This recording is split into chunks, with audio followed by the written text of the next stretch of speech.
Hello everybody and welcome to another video. I just realised since we've swapped this audio thing, on the last part I had desktop audio going during an intro, and I swear I remember about 2 years ago something I was streaming.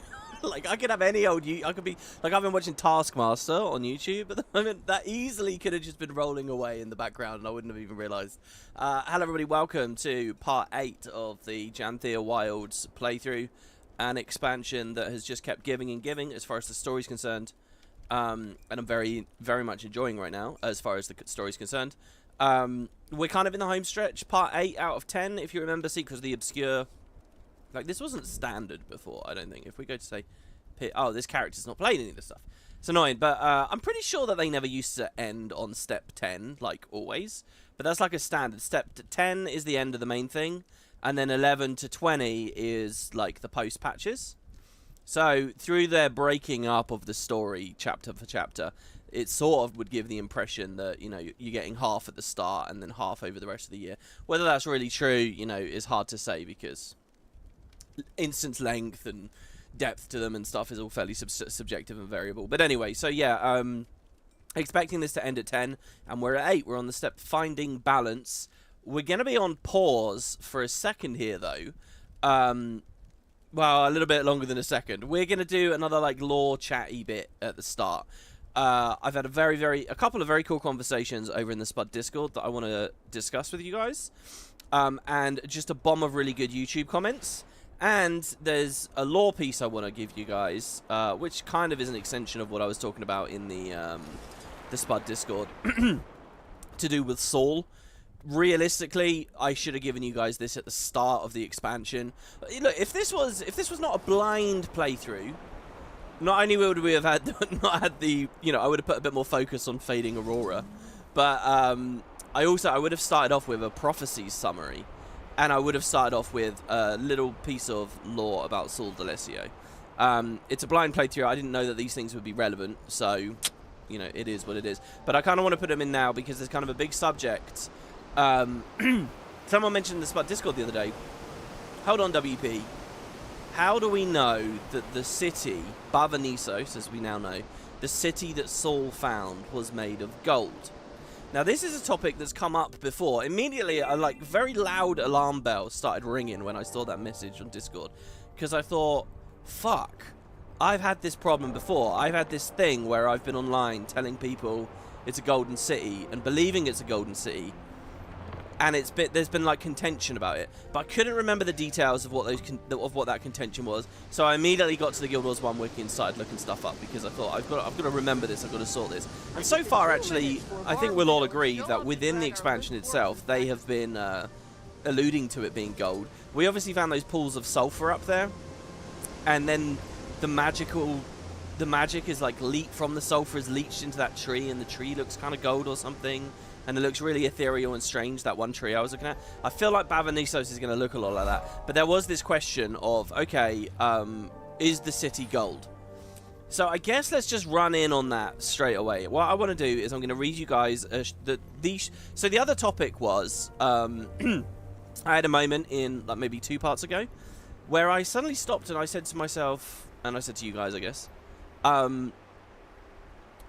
hold on, what do the Crytans believe happened to Saul? So like when we play Prophecies, you get to Kyrta, the White Mantle are in charge. Saul is missing, right? We know that he got abducted, basically. But like, what did the White Mantle think happened to Saul? And I was thinking, where do you even hear that? Because within Prophecies itself, I'm going to sky scout. No, I'm not. I'm going to try and do this on just the... Do you think we can? I'm going to try. Ready? Here we go. 1, 2, 3, 4. Okay, we made it. Nice.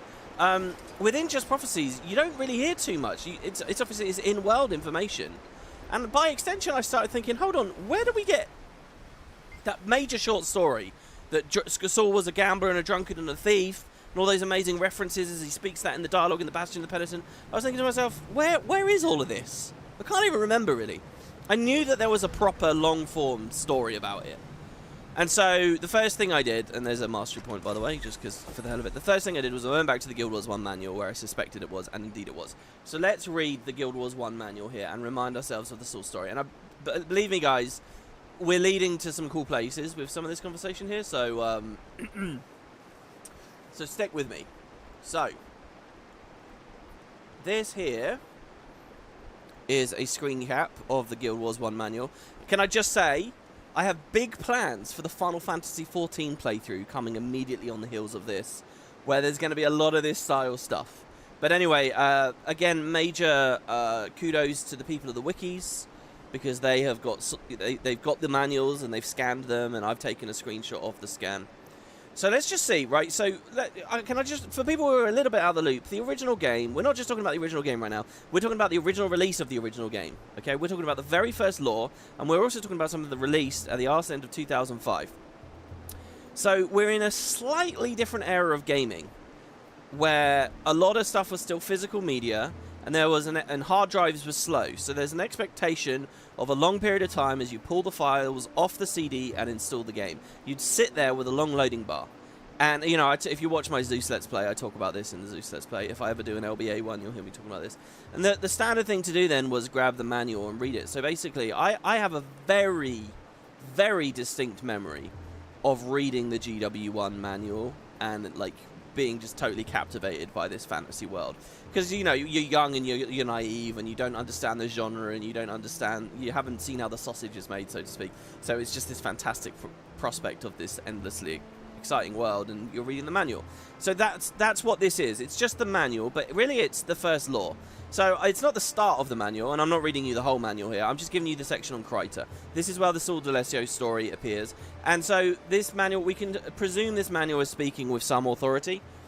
Certain elements of this have actually been, I'm not going to say retconned, but recontextualized over the years, especially stuff about like the human gods. But whatever. So let's run on in here and read quickly about Kyrta. There are two types of humans in Kyrta: those who worship the mysterious unseen ones, and those who do not. The worshippers have become known as the White Mantle because of the long white, sleeveless robes many of them wear. It is the responsibility of the White Mantle to oversee the other humans and impose upon them the rules and laws of the unseen ones. Already that's interesting, by the way. Because actually within Guild Wars 1, you don't really hear too many about their rules and laws. Like, what kind of things did Manikaz, that was the name we heard, right? What did Manikaz's Mursaat cronies actually want from the humans in Kyrta beyond just their souls, right? Anyway, by the way, they're kind of vampiric in a way, aren't they? Makes me think of the Camphor stuff. Anyway, those inside the organisation receive special privileges: more food, better clothing, access to books. Simply for books, which I'm sure tell a false narrative. Simply for abiding by the rules of the Unseen Ones and carrying out the orders handed down by the White Mantle's High Priest. See, this is really good as well, because you see the White Mantle do a lot of evil stuff in Guild Wars 1. You never really get into their mind of, hey, they're doing it to feed their family or whatever, you know. To the Krytans, the White Mantle are the root of law and order, the protectors or saviors, if you will, of their lands. The White Mantle maintain a series of temples all over the continent. Members of and when it says continent, it means the Krytan region, for what it's worth. Members of this organisation frequently, though not always, choose to reside in these temples to better perform their duties to the Mantle and to more effectively worship the Unseen Ones. Since the end of the last Guild War and the repelling of the Char invasion, you notice they kind of gloss over this a little bit here, the White Mantle have maintained a high-level military preparedness. They don't ever want to be caught off guard again, and they often keep large stores of weapons inside their temples too. Now let me change the page here. I'm going to make it a bit bigger as well. I'm having to squint a little bit just to read it. To use in case of emergency. It's also not uncommon for followers of the Mantle philosophy to be highly trained warriors. Fighting skills will come in handy if the day comes when they will need to once again defend Kyrta from invasion. And as it so happens, of course, in the Prophecy storyline, that invasion is you, really. And Devonna and Sin and so on. So, then they cut straight into the origin here. And look, this is it. Here we are. Sol D'Alessio, founder of the White Mantle. Now, I've read this many times over the years. This is probably the 5th time. I read it in the Prophecies LP. I'm sure I read it at some point after that, probably in like some of those Q&As leading into the launch of Guild Wars 2. I definitely spliced it into the start of the Bastion of the Penitent video. My assumption is, as far as you guys are concerned watching this kind of stuff, you're familiar with this already. But I want to read it because there's actually 2 versions of this story. And it will lead us into the City of Gold. By the way, I appear to have had a donation there Let's celebrate your first super on a live stream. Thank you, Simon, Anna, SEK200, and it's glowing, and it's got a giant number 1. Dude, thank you, that's amazing. And hello to the live chat. I will try, guys, as well, to look at the live chat a little bit better. But this opening bit, we kind of sit down talkie mode for a minute here. But wow, that's incredible, man. Look, guys, if any of you donate, please, for the love of God, ask a question or something. Because I would like to be able to give something back, something personal. Great content, WP. Looking forward to 14. Me too, man. I've got lots to talk about with that. But anyway, right, so Saul D'Alessio, founder of the White Mantle. And pay attention to the specifics here. Saul D'Alessio was a fallen man, a gambler and a drunk. Saul reached the lowest point in his life when he lost a bet he couldn't repay.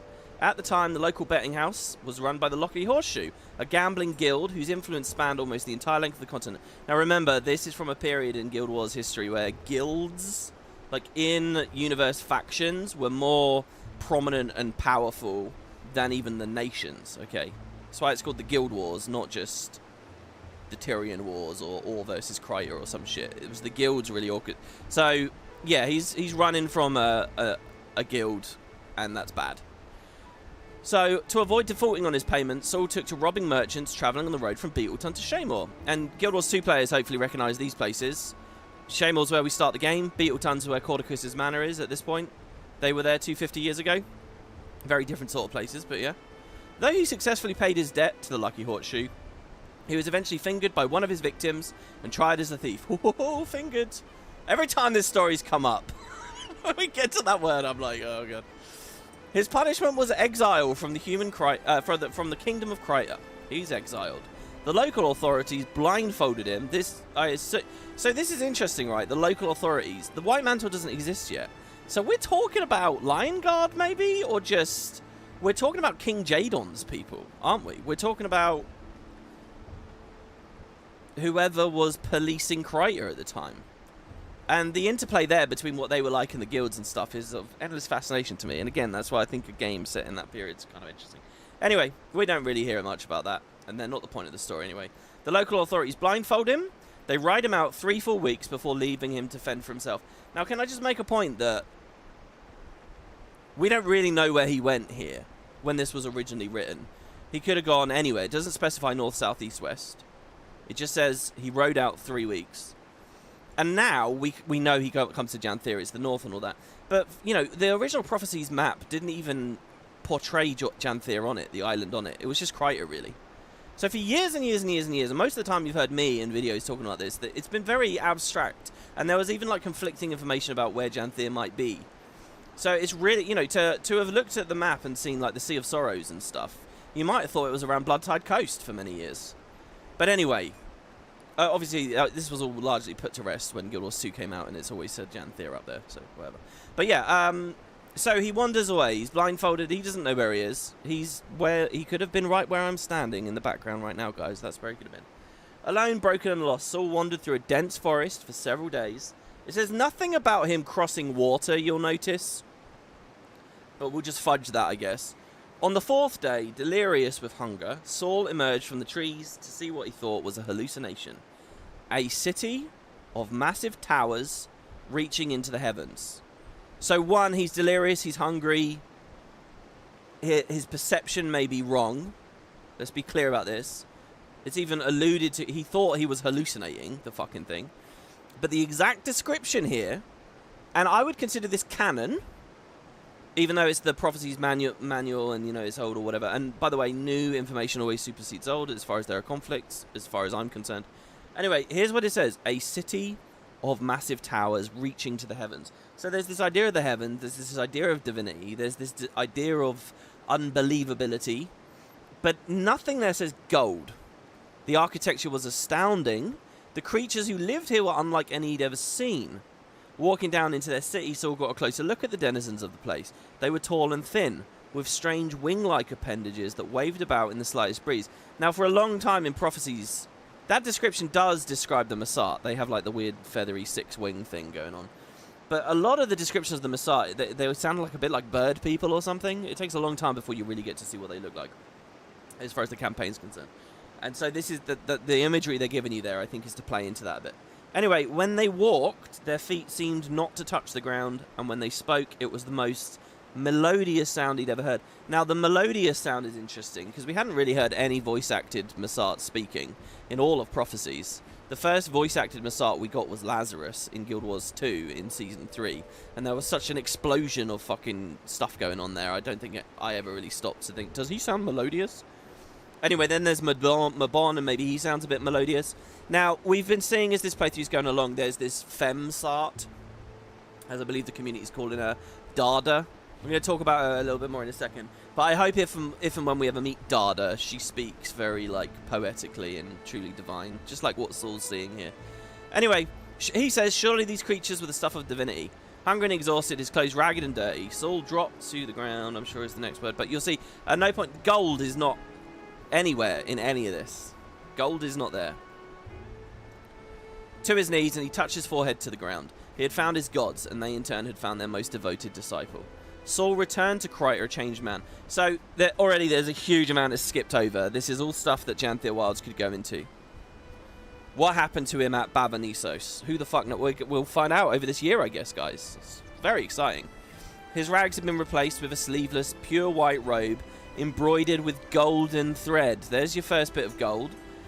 His once sunken, sickly features were again full and healthy. He no longer craved the bottle. He no longer wished to strike it rich gambling. His life had purpose. He'd returned to spread the word, deliver his finding to the humans of Kyrta. During this time, the Krytan Empire was in the midst of two wars. One was against the guilds of the other human nations, the other against the beasts like Char. The timeline there is a bit weird, by the way, because a lot of other sources essentially say that the Char stuff was kind of a bit separate, but whatever. Food was becoming scarce as the invaders burned crops, salted the fields. You can see this in the bonus mission pack when you're playing as Saul himself.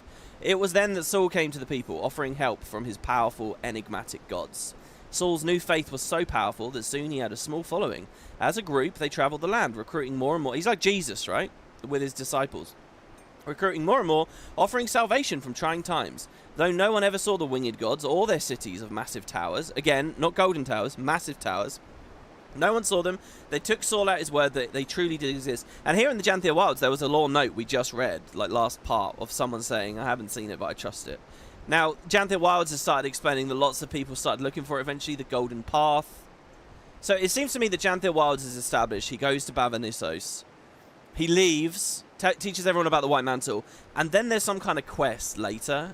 Before he is abducted, before the full brunt of the Char invasion, and because he gets abducted right after they save them from the Char, basically. It's the same moment. So there's a moment between those two periods where he tries to return to the city. And he's got these, and there's this thing of the Golden Path. And that's what Janthir Wild's looking at. Anyway, those who showed real conviction were given white robes, each embroidered with golden thread. This was the beginning of the White Mantle. Beaten, outnumbered, leaderless, and facing almost certain death, the people of Kyrta looked to Saul to lead them out of their darkest hour. And he did. Saul Delesio was transformed from a messenger into the general of a great army. With their new faith and their new leader, Kyrta and the White Mantle managed to push out the Char. And you'll see they're being non-specific in the manual here, because the fact that he was abducted is a spoiler, I guess, but also it was really only shown properly in the bonus mission pack as a hook for Guild Wars 2, so it was later. But here in the manual at the start of Prophecies, they kind of gloss over it. He pushes out the Char, forcing them back over the mountains. And then this final little bit of the story here just says, though his efforts were successful, Saul eventually lost his life fighting the war that freed humans. And we know that's wrong. He didn't. He got abducted. But here they're telling us he just died. In the last offensive of the war against the Char, Saul led his troops deep into their territory. His networks of spies, though normally quite effective, failed him on this day. See, I like to think ArenaNet always thought there was more to it. Because, look, they say, ooh, how did his spies fail him? Did they really? And we know they didn't. It was the Mursaat the Char didn't get the kill. The Mursaat did. The Char were waiting in ambush, and beastly creatures slaughtered Saul's unit to the man. Nope, the Mursaat did. Consequently, Saul became a martyr for the White Mantle. His teachings live on in the temples, and his name adorns a seacoast on the southern edge of Kyrta, a memorial to a man who brought peace and prosperity to the people of this tropical region. So there you go, and that's the Delesio seaboard. The Delesio seaboard, which, can I remind you guys, actually, through data mining and early dev interviews, we know that they actually at one point were thinking of a map here. I've got a video looking at it. Like the Melandru statues there and everything. This is the Delesio seaboard. It's right next to Garenhof, and it's not explorable. The thought that one of these bonus maps might be here is kind of amazing to me. I seriously doubt it will be, but, you know. So anyway, right. So that's the first thing. And the question is, what's this golden city stuff? Is it going to be gold? Or is it just going to be a big city with, like, sulfur pools around and stuff? And I again, this alarm bell rung in my head, and I was thinking, there it is gold. I know it is, but what the fuck was it? So I had to dig a bit more on the wiki here. So here's the story. Here's the fact. There are 2 stories. There's this from the manual. On ArenaNet's official website for Guild Wars 1, a bunch of stuff that is no longer online. You can only get to it on web.archive now. It's all offline.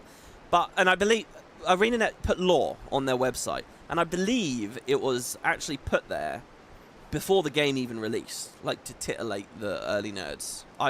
Long before me. Well, not that long before me, but before me, I certainly wasn't. And it's interesting, on web.archive, you can see... It's interesting, the way they phrase things. It almost reads like cliff notes from within the studio or something. It's weird, the way some of it's written. And it got refined over the years and stuff. But anyway, so they have a bunch of short stories on there. Now, the short stories are of different things, like the battles in Ascalon, or following the ghostly hero into the rift in the Crystal Desert. They always basically feature the iconics of the first game, Devonna and co. Devonna, Aiden, Menlo, Sin. They're basically Destiny's Edge for the original game. They barely actually appear in Prophecies, but there's all these short stories that show they were doing the Prophecies stuff. So in Prophecies, when you find the Eye of Janthir and you hit all the Chosen with it, there's a short story, or there was a short story on the official Guild Wars 1 website showing that mission, but it's not you, the player character, it's Devonna and her friends doing it. Even though they're not actually recruitable as henchmen there, even though they never became heroes. That was one of the ideas, by the way, for the 20th anniversary. Anyway, so there's a short story that predates the manual. Let's be clear here. I think that this was on the website before the game's release, and it's basically another version of what we just read. And here, the canonicity is more questionable. That's why I've explained the source to you guys to the depths that I have, because... Oh, I've done that thing again where we fucked with the aspect ratio. I really don't like that. It's such a petty thing to not like, but my god, hold on one second, guys. It's control, not shift. There we go. Right. So look at this. We are on home, and again, the wiki, you got to hand it to him, man. The wiki has archived these and has got links to them. If you go dig in, you can find stuff. So home, gameplay, exploring Tyria's story. And I was reading through a bunch of these on the website 2 nights ago. So let's read this. The Protectors of Kyrta. Devonna bowed her head. Confessor Schlesser, it's an honor to meet you, she says. Now, Confessor Schlesser is already quite interesting. I'm going to have a hell of a time saying his name. He's already pretty interesting because, as far as I understood, the Confessor was the leader of the White Mantle. That was the title for the leader, okay? Saul was... I don't think he was ever Confessor D'Alessio. But once Saul was gone, you had these confessors, these people in charge. So in Guild Wars 1 time, at first, it was Confessor Hablion. No. Yeah. No, Confessor Dorian. It was Confessor Dorian. And he was like this big fat guy. And he's like a boss later on. And I think in Eye of the North, there was a different Confessor. Right at the start of the Guild Wars 2 personal story. Alright, guys. Replay Guild Wars 2. Make a Krytan. Pick like the Shining Blade origin or whatever it is. You deal with the White Mantle. You actually kill a Confessor at like level 10 in Guild Wars 2. You kill a Confessor.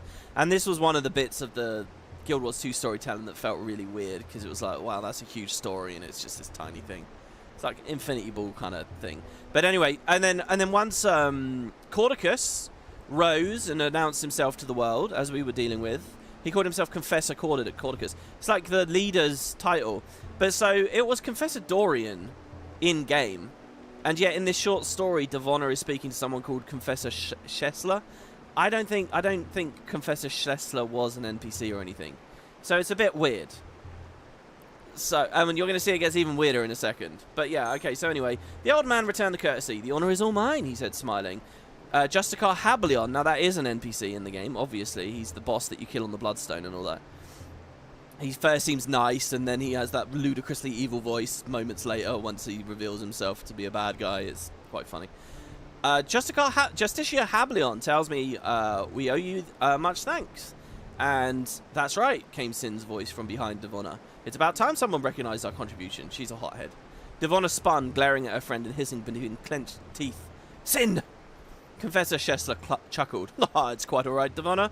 We are aware of how helpful you've been since arriving in Kyrta. That is why I've asked you all here today. He turned and headed down the well-manicured path that led through the temple. Walk with me, he said, motioning for Devonna, Aiden, Menlo and Sin to follow. I wish to tell you a story. Devonna looked to her companion, shrugged, and then followed the elderly man down the path. The others fell into a step behind her. Before they had caught up with Confessor Shessler, he began speaking over his shoulder. Your heroics have earned you a special honor among the White Mantle. We consider all of you friends, and as such, I want to relate to you the telling of our humble beginnings.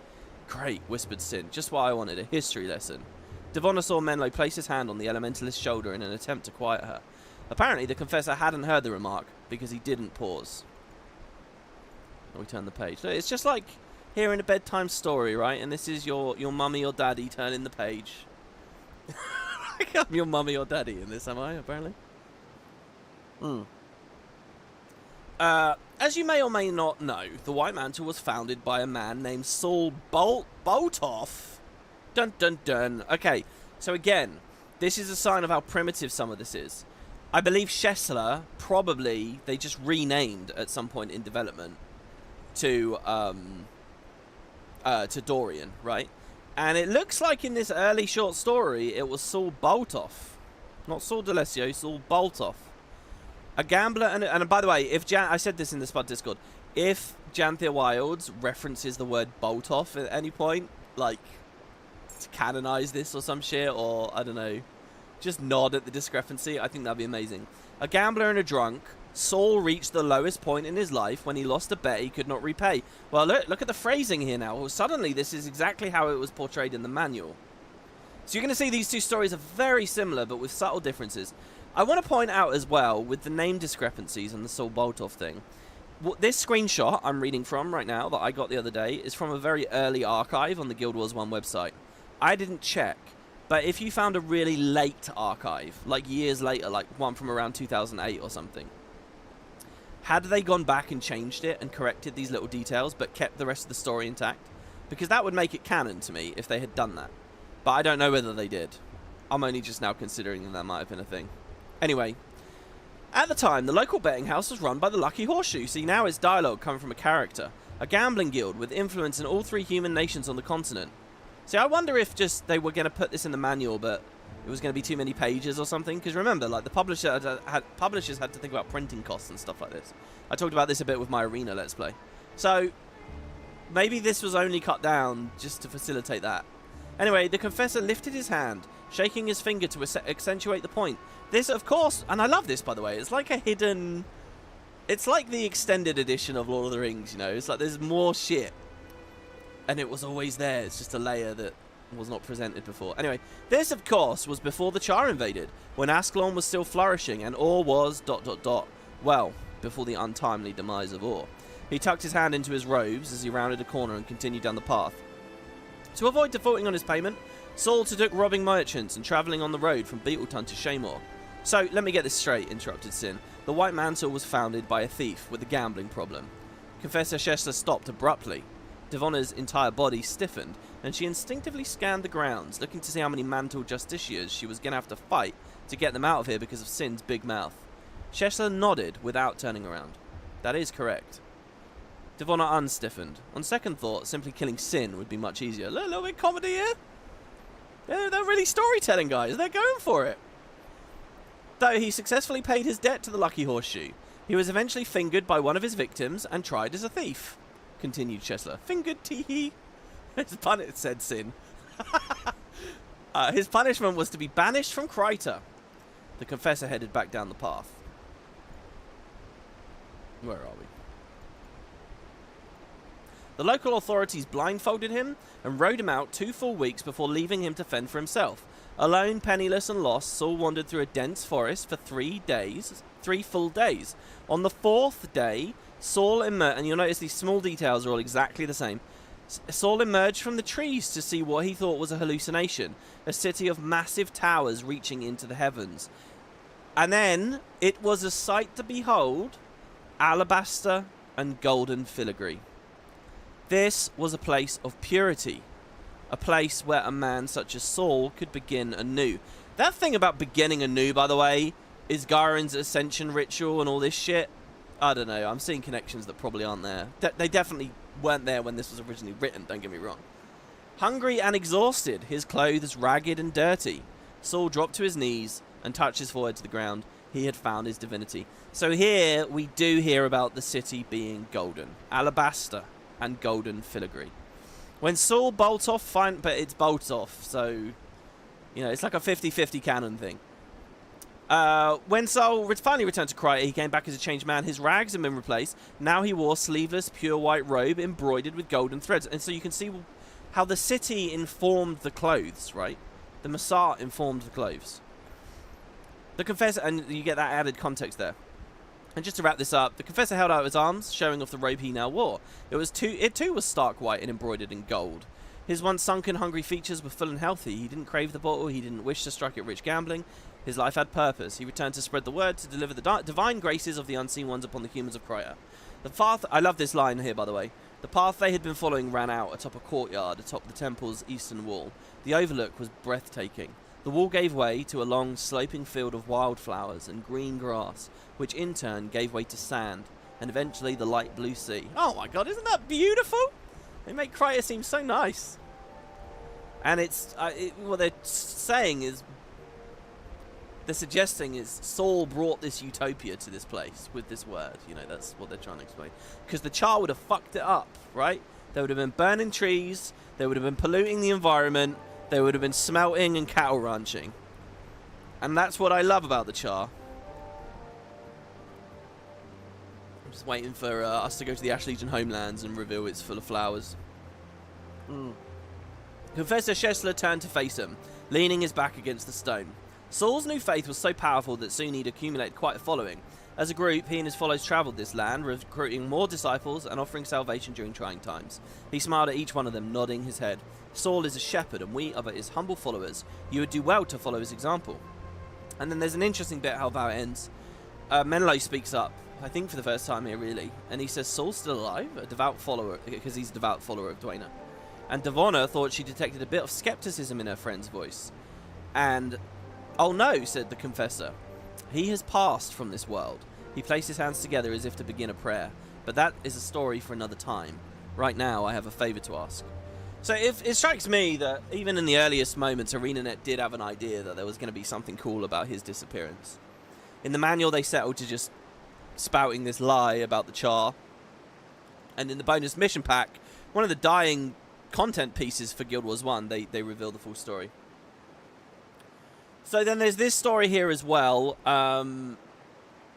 I won't read this because it's going to be too long. I've got more cool stuff I want to talk about. Pause it if you like, or just head over to the wiki and check the website itself and check them out. But here they're talking about the Scepter of Ore. This is just a little bit late. This is what I just read you was part 1 of the Protectors of Kryptis. This one here has a mention of Janthir, I think, and also the Scepter of Ore here. Well, okay, I'll read it. Some honour complained Sin.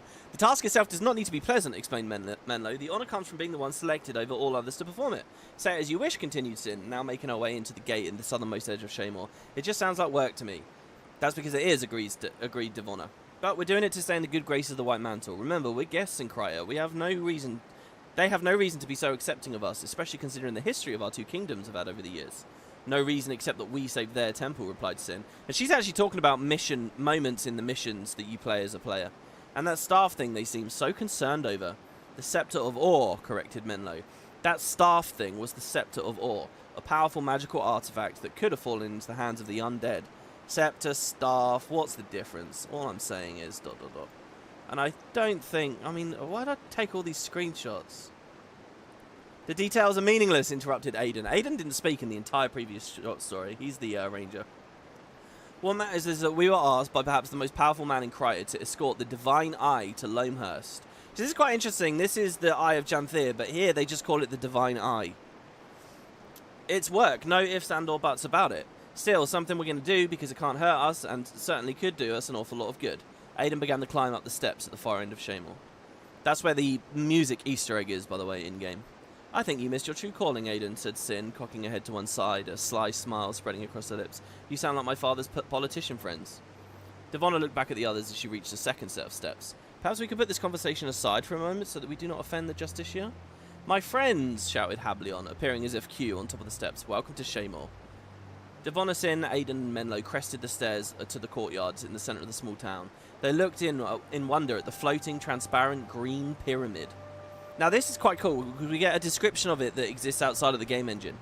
A floating, transparent green pyramid, nearly twice the size of a normal man.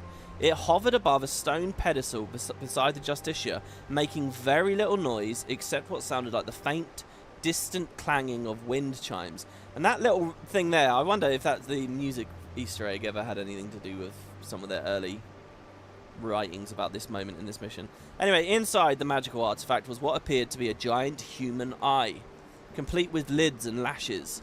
It looked back at the four Ascalons, then blinked. As I read this, I don't know whether this matters.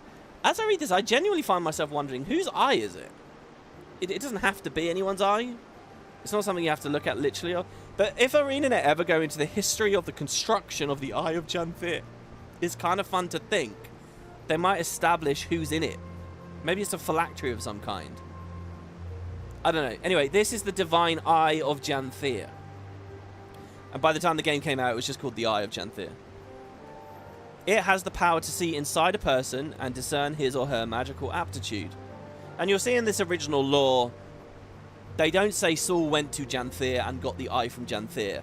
They were just two topics introduced very close around one another that later kind of came together.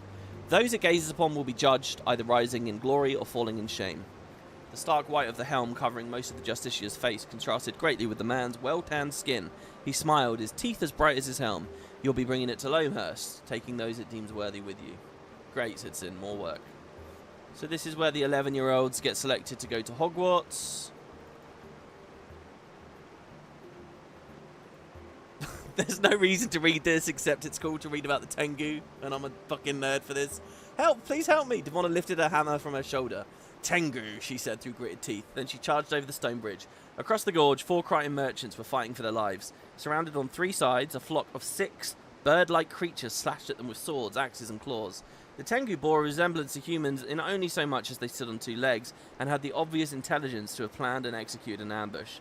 Their beady eyes and beaks were covered in intricate golden helms, and most of them wore armour and carried shields. It's funny, it's almost like they're drawing a parallel to the Mursaat and the Tengu, talking about both of them in such similar ways, so close to one another. These birds mean business, snarled Devonna. Maybe they were just trying to make it clear to the player base that the Mursaat were not the Tengu, you know? The Krytans they were attacking kept their backs against a covered wagon, blah, blah, blah. Action is always boring to read, skipping ahead. Just overhead, the Divine Eye of Janthir dutifully followed her into battle as it had since Shaymore. The warrior reached the edge of the battle, and the eye blinked once more, this time sending out a shockwave that knocked the entire flock of Tengu to the ground. Devonna attacked it, killed it. That's right, she growled. Come to Devonna. And then finally for real this time, Menlo knelt beside one of the Krytan merchants. All of them had minor cuts and bruises from the ambush, but this man was the worst. He had a nasty slash across his shoulder from an axe, a Tengu's axe. Menlo began the prayers to Duena that would grant him the power to heal the man's wounds. Thank you for saving us, said the merchant.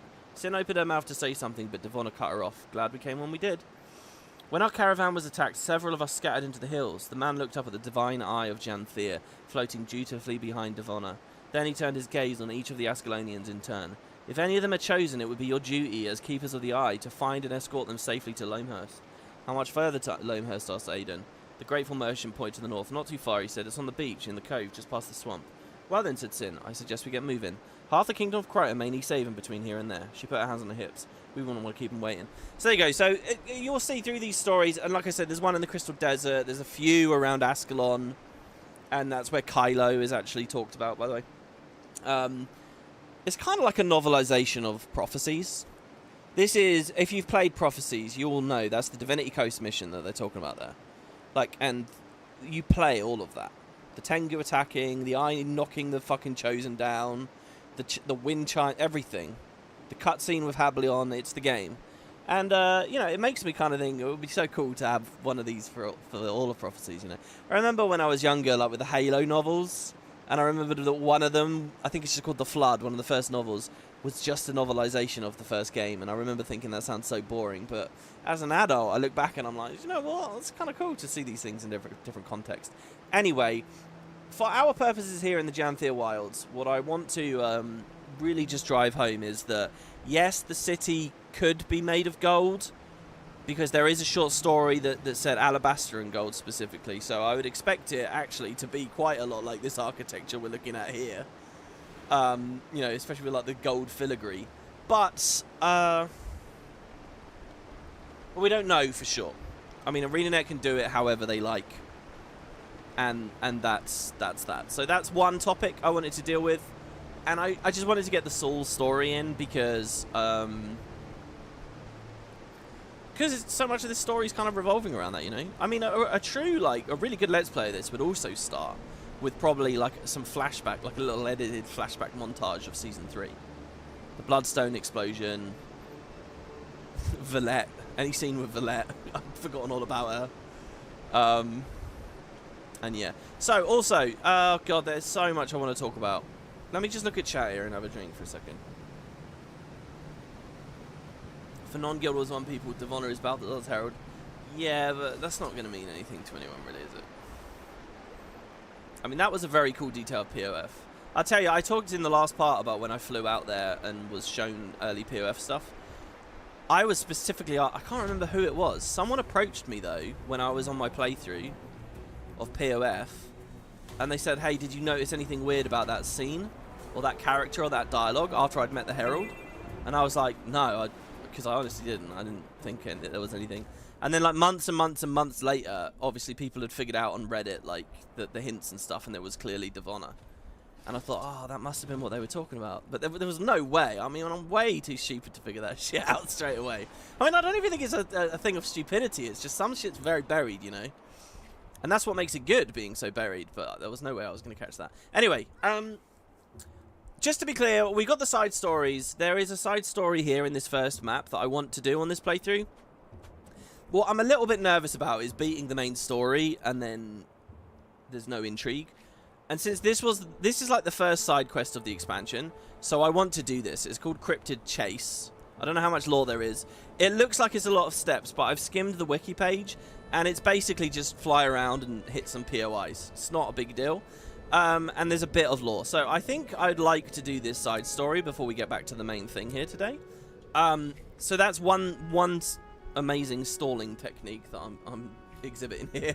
The other is there's still a lot of cool comments that I want to get through with you guys. So, oh fuck it, let's do the comments first. You would have thought I'd plan this out a bit better, wouldn't you?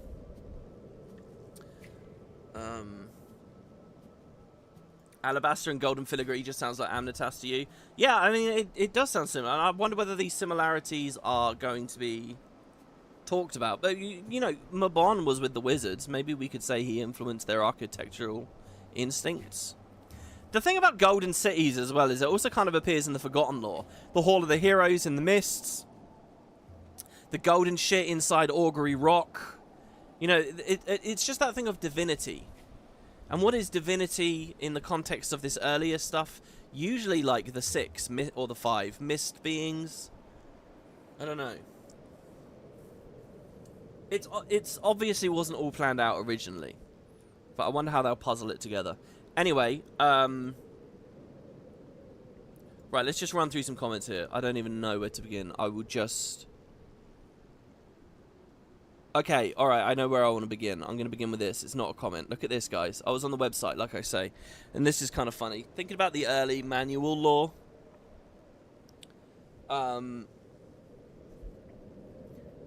At its inception, Tyria is introduced to the world. What do those world builders think is important? We get a timeline, right? Now, if I told you, and I really mean any of you, all right? Someone watching this right now is thinking to themselves, I'm not very good with the lore, but it's interesting, and I kind of like watching WP talk about it, right? Whoever you are that has no confidence about the lore, if I asked you to write a timeline of this world's history, what would you put on it? All right. You'd have big topic items that we now understand through the story of Guild Wars 2. You'd have shit like the Elder Dragons, right? Like this, you might have the gods arriving and stuff like that. Let's see what when this was all. Let's see what's on the original timeline that ArenaNet gave us, because it's the weirdest shit. Present day. Ooh, last year the Bay of Sirens was renamed the Sea of Sorrows as due to the All Cataclysm. It's such a weird thing to have there. The Guild Wars end. Do you remember what I said a second ago? Like, it almost feels like internal communications, or like just footnotes, like little notes for them into Guild Wars end. Like, there's no ceremony to how they've written that. Char invade humans. Guild Wars begin. That's one batch of Guild Wars, by the way. Great Northern Wall is erected. Lord Odran enters the Rift. I'm going to talk about him in a second. Kryptis becomes an independent nation. Kryptis becomes a colony. That thing about Kryptis becoming a colony, they did eventually expand on, and with an Alolan connection, and it explains why it's Lion's Arch and stuff. Janthir with trading with Tyria. I almost said Tyria there. Serpents leave the world of men. It's like they don't even have the name Forgotten here. Look at this. High Plains human settlements become known as Ascalon. High Plains human. I love that phrase. And I swear in 14, aren't the higher called Highlanders or something? Isn't that right? Humans appear on Tyria. Serpents arrive. And then 10,000 years ago, last of the Giganticus lupicus, the giants walking on Tyria. Best guess. And there's lots of little weird ways that they phrase things. Anyway, what I really want to focus on is that Lord Odran thing. Lord Odran is newly interesting to me. Now, you can see the alchemy wheel in the background of the Guild Wars 1 website there. You got like the triangles and the circles. Now, these, I think that was what they're called, alchemy wheels. Back when Season 2 came out, we went to the Dermot Priory Special Archives, and there's a giant one of these painted on the roof. There's the statue of Abaddon, there was Zaitan's tail, there was this thing on the roof. Oh my god, the Special Archives, so good. Anyway, so I did a video about that. Because they called it Lord Odran's Map of the Mists, and I sort of looked into it, so it's weird that that's in the background of the timeline, because this is what I'm talking about now.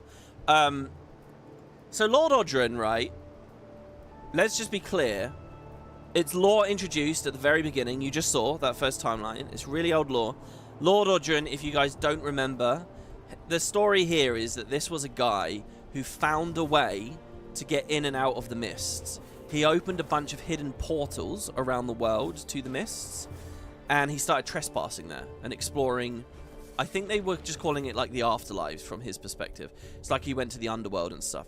Eventually, and so the reason that that lore exists is because ArenaNet had like all the PvP, the Heroes Ascent PvP was happening in the mists. So basically they established that this guy went to dangerous places on Tyria, like the Tomb of the Primeval Kings. This character didn't go there. Nearly did, but didn't quite. And he like created portals. And then years later, when you're in Guild Wars 1, you go in those portals to do PvP or whatever. But so to explain where these portals came from, there's this lore, this idea of this guy called Lord Odran. He made these portals. He was a mists traveler, which was a very rare and special and peculiar thing. And the idea of places where you could get in and out of the mists are not commonplace. Nowadays, it might seem like quite a common thing, but they're not really. And Lord Odran had dotted these all around. A bit like how there's bloodstones dotted around, there are these entrances to the mist. We don't know where they all are. And so his story ends. You never meet the character. This is all ancient history, even from Guild Wars 1 time. You never meet him. You never see him depicted. You never get any dialogue from him. But they explain that he was, because he's trespassing in these afterlives, eventually the denizens there, the ghosts, the whatever, I think he gets killed. He gets stabbed in the back. He thinks he's fine. And the monsters out there kill him and destroy him. And that's the end of his story. That's it. Now, when I say that's it, I really mean that's it. It's been how many years of Guild Wars 2? They haven't done anything with Lord Odran or that lore. Anything. Even when you go to the Tomb of the Primeval Kings and there's an entrance to the mists and we use it to go visit Cormyr's library, there's like nothing about Lord Odran. There's no dialogue about him in POF. There's no dialogue about him anywhere in GW2 itself. None of our random mist excursions. There's no reference to him with Dessa and the Asura learning about the fractals. There's no reference to him in the World versus World lore. There's nothing on Lord Odran. There is nothing except in Season 2, they established he had made a map of the mists. And it's this. This is Lord Odran's map of the mists. And it's a giant triangle with an eye in it. So I don't think there's any real connections, but I think this is interesting. The new arc, we did an Elder Dragon arc, right? Now what are we doing? We're doing an arc about the mists. Tyria is one reality. It's special in some way. We yet to learn why. There are all these other pocket realities out there. There are things seeking to come here. Like, and we're talking about mist walking, really. And Lord Odran is, like, the original story about that shit. Lord Odran, basically what I think, number one, is Lord Odran may appear, if not in Janthir Wilds, maybe next year's mini-X pack. It feels like, and like, I feel like if I went in, if WoodenPotatoes was actually there in Tyria, I could go to Isgarin and I could say, what do you know about Lord Odran? Because Isgarin was alive during all that time. What do you know about him? He's kind of like the opposite. Isgarin's trying to protect us from the mists, and Odran was piercing the mists. And it's, I don't even know if they really clarified his race, for example, or what he's a lord of, and all this stuff. There's so much. If I was Janet, I'd be like really interested in it. And then there's also the fact we're in Janthir, and the Eye of Janthir, and this thing fucking looks like the Eye of Janthir. I don't know. I don't know if they can pull all this stuff into something, but I found it quite captivating, nonetheless. If Secrets of the Obscure and Janthir Wilds hadn't been so good at referencing all other aspects of this mythology in Conworld, I probably wouldn't be talking to you guys about this right now. I'd probably be burnt out and thinking, the story isn't satisfying me, and do they really know it, and does it matter, blah, blah, blah. But no, I genuinely do trust that they know about Lord Odran and might want to connect him to this in some way. So who knows? So there you go. And by the way, there was this in the Special Archives. This is the Lord Odran's map of the mists. There was also the map with the orbs on it and the Anti-Kytheria and stuff from the Apostate, which is a different map, if I remember running a different graphic. But yeah, it's just an alchemy wheel, really. So it's got triangles and swirls and stuff, and there's an eye. But I remember, okay, listen, pause this shit. Go rewatch my video on the Special Archives during Season 2. You will see me furiously wanking in the corner about how that looks like the Eye of Janthir. Everyone talked about how this looks like the Eye of Janthir at the time. This isn't like me now retroactively reaching. This was well understood. Wow, that's funny. That looks like the Eye. And then, of course, Season 3 happened, and the Eye just appeared, and then it looked like they destroyed it, and they were just closing every fucking interesting door about the setting. And it was like, oh, whatever, I guess. But hey. Okay, so that's that. That's one next thing on the list. What else have I got here? Okay, right, let's talk about the Femsart, shall we? So, we read this note, Mabon, reflecting on the fact he's forgotten all about himself. I read this earlier, don't worry, I'm not going to do a massive conversation about it, I trust that you guys remember. Let's reread this. All I've left of myself, this is Mabon speaking. All I've left of myself, of my past self, that doesn't make me want to crumble into the abyss, is her voice. I don't know who she is, but it might be the only flicker of anything that proves I'm not inherently malevolent. He's speaking on the nature of the Mursaat. And then there's this quote. They're out there in the realm of dreams, our home, our actual home. I see them sometimes when I slumber. Her voice sounds like ocean waves, even if her mask is just a golden sheen smeared at the back of my mind. Now, I mentioned this in a couple of parts ago. I love it. It's brilliant. I just want to be clear. This was pointed out to me in the Spud Discord. I completely, just misinterpreted an element of this, and I didn't talk about it at all. I had, this is how stupid I am. I completely missed something here. That bit in quotes, I just took to be Mabon speaking. I thought of it as, Mabon quoting himself. I don't know. That was my honest interpretation. But it has been pointed out to me, and I will therefore point this out to everyone else, in case you were in the dumb boat with me. That's her speaking. He's remembering her voice. She says, they're out there in the realm of dreams, our home, our actual home. I see them sometimes when I slumber. Okay. But imagine gorgeous and beautiful and melodious and a real nice voice. A voice like ocean waves. I did that, didn't I? That was a good impression of a voice like ocean waves. So, so yeah, it's a woman speaking. Now, that segues me into a big thing. I want to talk about Nayos and the Mursaat connection. So here, we have a quote. Very explicit. A woman telling Mabon, probably a Mursaat woman, let's be real, that the Mursaat are from the realm of dreams. The realm of dreams is their real home. And she sees them sometimes when she sleeps. When she's dreaming, she sees the realm of dreams. Now, we all know that Nayos is the realm of dreams. We can take this you could take this not literally, and she's dreaming of a whole other realm or something. But let's not go down that. I mean, Wiki, you can see it's got written there. It's in purple, realm of dreams. That they literally link that as Nayos. Now, that's audience interpretation, but I think it's pretty clear, right? Nayos is the realm of dreams. So you can't get too much more explicit than this here. That ArenaNet are saying the Mursaat are from Nayos. I mean, you could get more explicit. You could have them literally say the Mursaat are from Nayos. They never do. They always kind of do it in a bit of a weird way.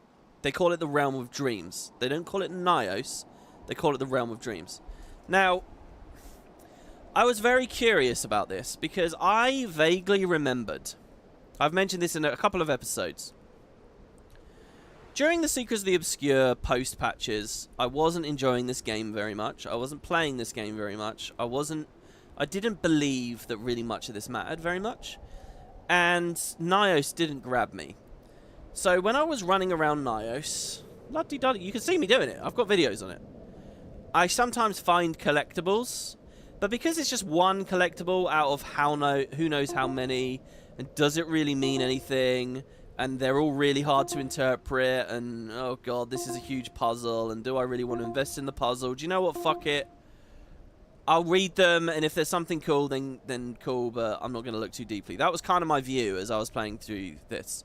Now, at one point, I was sure I remembered finding a specific reference to the Mursaat in Nayos.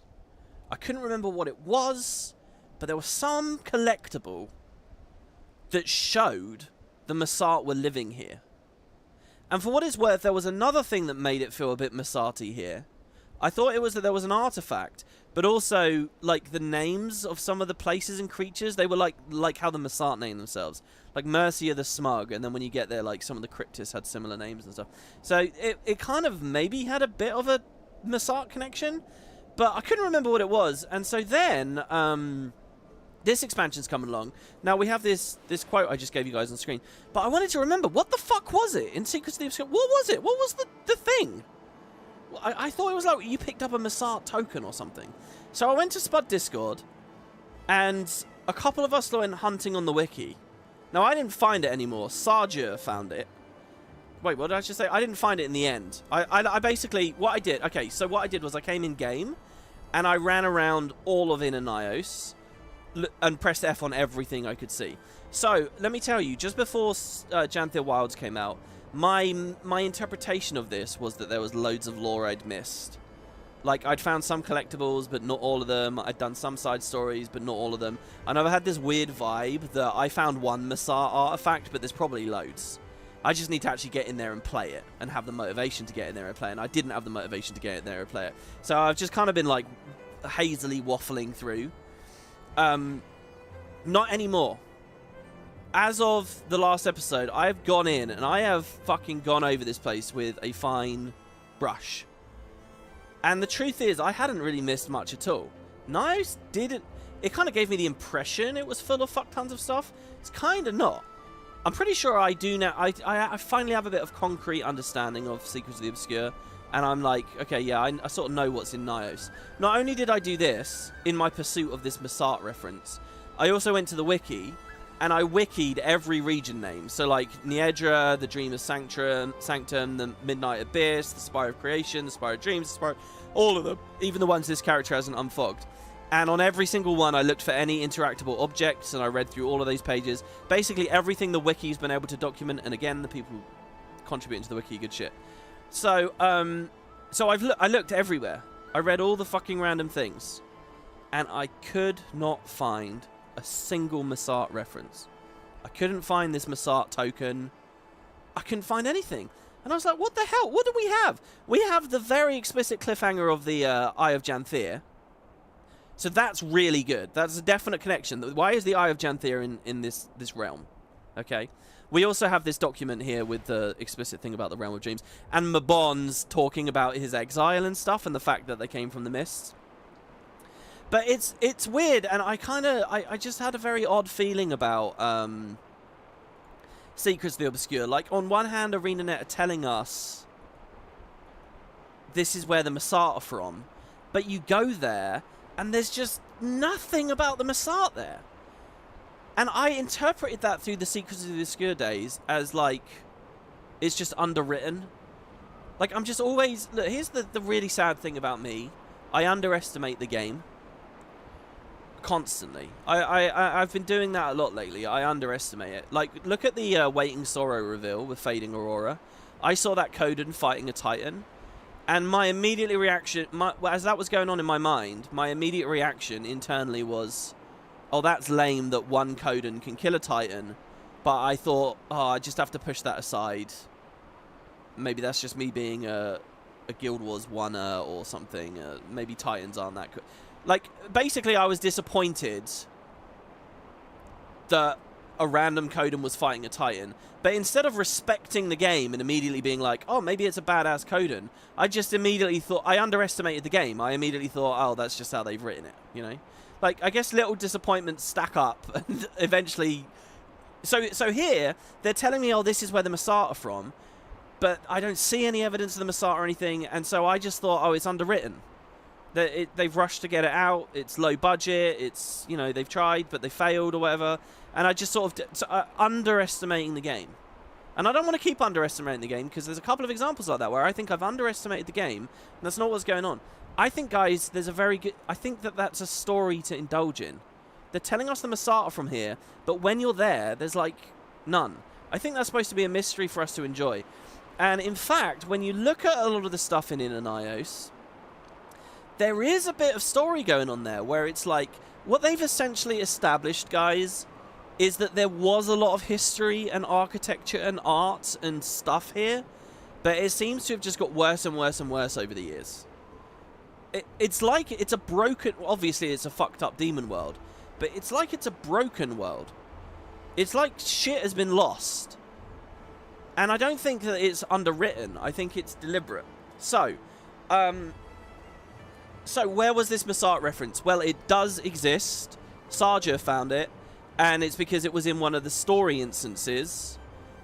You remember that there's a very brief moment where once per account you can unlock the Secrets of the Obscure weapons, the weapon mastery stuff. There's a little story there, and you don't even get to play this, by the way. If you did it in World vs. World, you don't even get this story step, you skip it. And it bugged a bit with Secrets of the Obscure launch. Because, look, there is jank with this shit. I'm not going to blame myself that badly. There is jank and there are bugs. And this thing bugged at launch. But anyway, there's one little moment where Galrath says, hey, I want to learn a bit more about new ways to fight. Because he's going to give you a new weapon, basically. So why don't you go find me some historical artifacts of, like, combat styles. And we'll see whether we can learn anything from it. So there's a minor story step, missable if you unlocked in World vs. World, prone to bugging, doesn't appear on any of the normal wiki pages, in which you run around and you grab some artifacts. And each one gives you a little bit of lore of, like, some ancient fighting style. And they're like fragments and artifacts, not just from Nayos, but from Tyria as well. So, let's see here. What's this?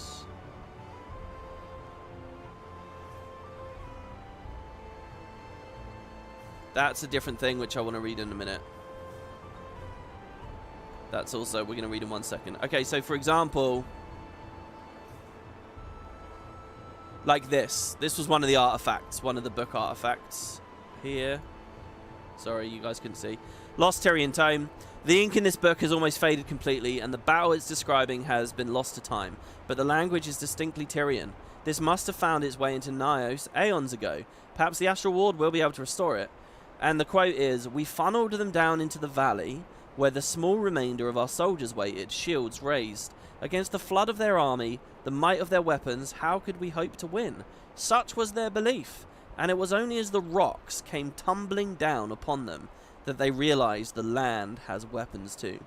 So it's some depiction of a battle here on Tyria at some point. People get into a choke point and get crushed by avalanches or something.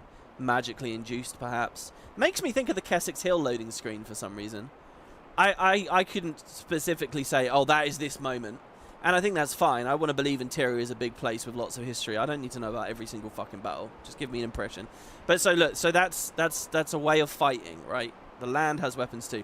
So there's like 4 of these things. Anyway, this is the Mursaat reference in Nayos.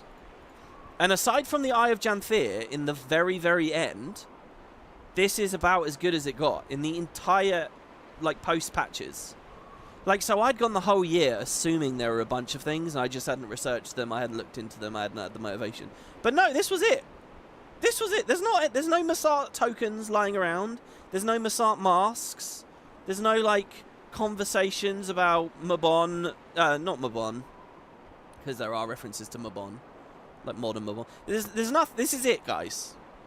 Judging by the fragile nature of this parchment, this scroll must be ancient in origin. The language is unknown and only legible via the Heart of the Obscure. And remember, here in Janthir Wilds, when we've been reading about Mursaat stuff, the Heart of the Obscure is translated for us. Again, I'd need to be able to have a conversation with Waiting Sorrow about this, surely.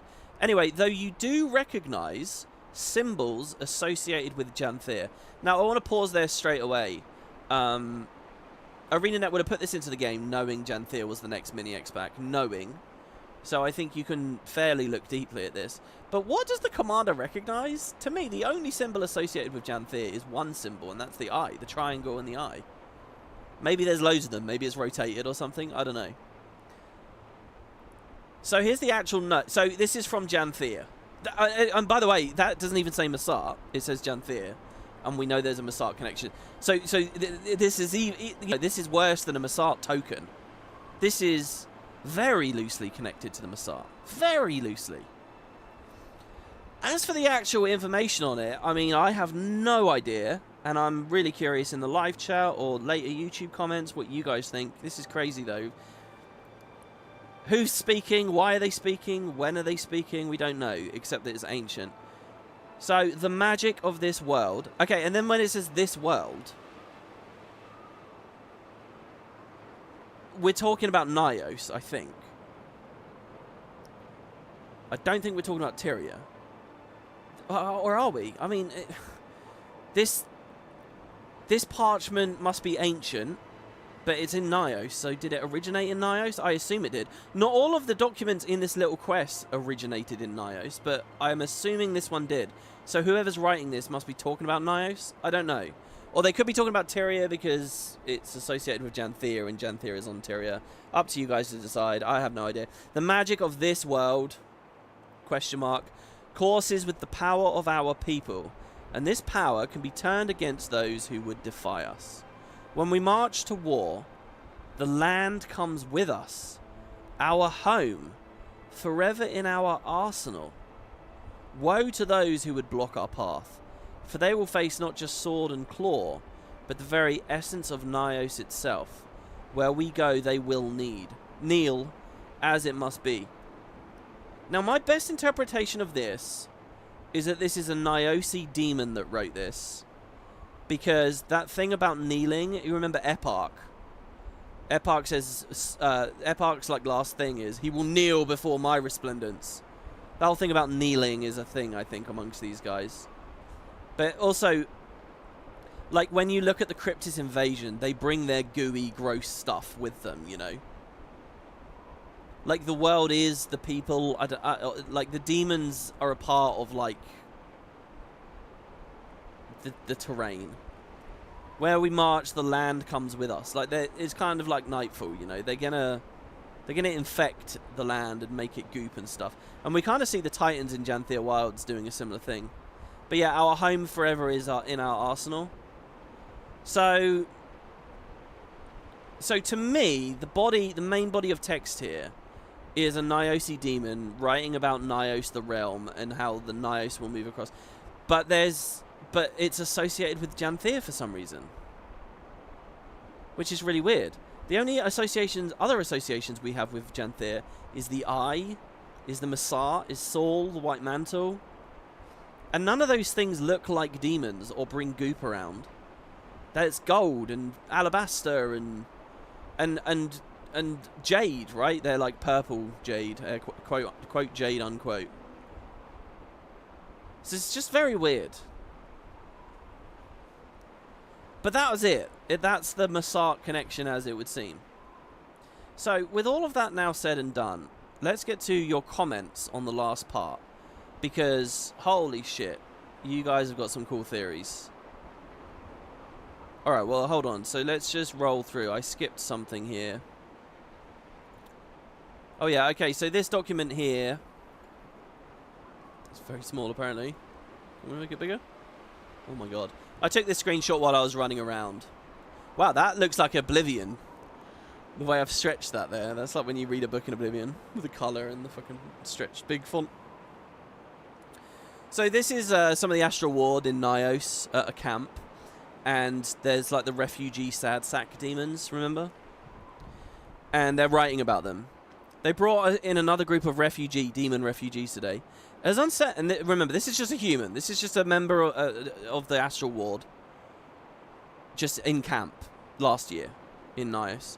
And they think this. They say, as unsettling as the Kryptis are to look at, you adjust to that when you start talking to them. They're surprisingly intelligent. Normally, that is. But today's batch was all these little ones. Just a flood of teeth and claws. When we set out food for them, they tore through it so aggressively that I genuinely worried that they would eat the table as well. When they were done, it was as though a swarm of locusts had passed by, picking every last scrap of anything even resembling food. They thanked us afterward, though, and in that same awkward way that they say everything else. Once the hunger was gone, there was only gratitude. They had been certain they were going to die, and now they follow us around the camp like rescued pups. I can't help but feel sorry for them. This, I think, is ludicrously instructive. I think this is the secrets of the obscure story in a nutshell, an epoch story in a nutshell. I actually think there's a really good... Okay, look. I went into this wanting some edgy Doom shit, okay? I wanted gritty, bloody, gory demons, action, just some simple fun against a basic evil, nothing convoluted, right? That's what I think when I think demons. I didn't want to go to Nayos and do another story about a bunch of oppressed sad sack people. I wanted to find demons. I didn't want to find essentially Quaggan talking in high-pitched voices about how hard they have it and stuff, you know? Like, I think all of that was a huge miss for me and was pretty lame. I didn't really like that.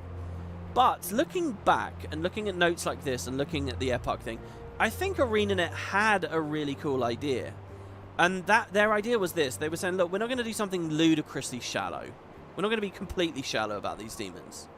What we're going to do is we're going to write a story where it's... These demons need to... So all this, like, fluffy, like, poorly defined conversation about the need to consume in the main storyline, I think it was all written badly. I think it was handled badly. I'm sorry. I don't think they did a good job with it. But the underlying idea that they had, I think, was this. The demons, when they're hungry, they need to eat. They have these base impulses, and it leads them to slaughter and do bloody, disgusting, malicious, horrible... Not malicious, sorry. Carnal things. They lose control, and in that way, they are the fun... like action-packed, you know, simplistic kind of entities that we want out of demons when they're hungry. But there is something really interesting about them, that if you can feed them, they're nice and normal and sentient, and look, you might even feel sorry for them. And that's actually cool. I think just as an idea, that is cool. And it's like, how do you find that balance? How do you trust something like that? That in its core of cores will need to feed again. And will, you know, do this crazy stuff. And look at Eparch's story as it is eventually completely told. When you know, Isgarin finds Eparch fleeing on the run, he's kind of like a primitive base life form. But when he's fed and he's okay, he's real, you know, and he feels betrayed and he feels hurt. Secrets of the Obscura is almost like Isgarin fucked this thing over, and it's personal. Let's really put a point on that, because we sort of talked about this in the last episode. It's a personal, it's a grudge. It's not like me demon, me eating magic, like we just did the Elder Dragon arc, right, which is all about base just eating magic, expansion for expansion's sake. I want to eat the magic, and there's not much. No, they wrote Secrets of the Obscura is directly inverse to that. It was personal. It was, man, you taught me so much about Tyria, you showed me this world and stuff, and I tried to tell you I'm hungry, this is bad, I need help. You dismissed me. You told me this fucking bullshit about Ascension. It didn't work. You were wrong, Isgarin. And now look what's happened. So I'm fucking pissed off and I'm coming back. That's what that is. And I think that's a really cool story. And I think it's a crime, really, that the main... Look, maybe the blame's on me, alright? But I didn't really get into that when I was playing the main story. I just saw a bunch of waffly shit about, like, oh, we need to eat, but Paither will be better. Oh, okay, Paither, I'll follow you. Ooh, Paither's leading now. Like, the main story just... And Eparch disappointed me visually and stuff. It was... There's a really good idea there. And if we think about this, and then the whole thing where Eparch ate his own entire army later... It's really good, and I wish that the main story had sort of dug into it a bit more. But yeah, anyway, so I was reading that and I was thinking, you know what? And look, ArenaNet are talking about this hunger thing at multiple scales here. Now, this is all of this is basically relevant for some of your comments here in a second, and the Mursaat part of this. So I think that's all of them as we start. Oh, fuck me, this is... I knew it was going to be... You know, usually when I start one of these, I'm like... I think it's going to be short, and then it goes long. So I know I'm in for a bad one when I expect it to be long.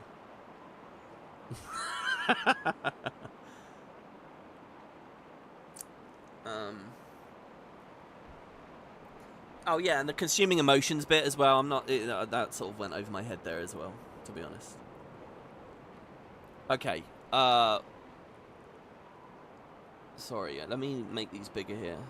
Trying to get a good overview. Read that, read that, read that. Okay, I got this screenshot here. Let's... Oh, yeah, okay, now let's look at this as well. At the start of Secrets of the Obscure, Mabon, before he died, we know that we're very early here. This dialogue I put in Spud Discord yesterday. This is Mabon very first teaching us about Kryptis. He says the Kryptis are demons. They evolved. Basically, we're going to talk about them as devolved entities a lot in a minute. But Mabon thinks they evolved from a primitive state. We're about to go into a big thing where it's that they devolved. But we'll do that in a second. They evolved, he thinks, learned. Their influence and power grew, ... under the guidance of their leader, Eparch. Centuries ago, Eparch wanted to join our ranks, but Isgarin denied him entry. He found Eparch to be ignorant and hungry. Demons tend to be solitary creatures, but Eparch saw potential, wells of power that they'd yet tap into. So he dubbed themselves their king, and he built a society in his own image, one of fear and anger, Nayos, the realm of dreams. And so these various houses, demon houses, kind of united. They were separate, but this kind of realm... So were they all living just in random places in the mist, and they all came together? But what's really important here is this is kind of... The suggestion here is that Eparch built Nayos. Nayos, the realm of dreams. Mabon himself is saying that. It doesn't explicitly say that. It says he built a society. But the society is Nayos, the realm of genius. Which is weird because we've got to ask ourselves, where the fuck do the Mursaat fit into this? Because there's an idea here that the Mursaat lived there and then left and only demons remain now or something. It's weird. Okay, so I just want to point that out, throw a little bit more fuel on the bonfire we're about to dance around. Which I guess... I'm just going to grab some of your comments and we're just going to go through, okay? Oh. Also, yeah, this person here said I should check out a horror survival game called Signalis. Thank you. Yeah, I will. I will check it out. I haven't beaten Visage yet, but it sounds cool. Thank you for the recommendation.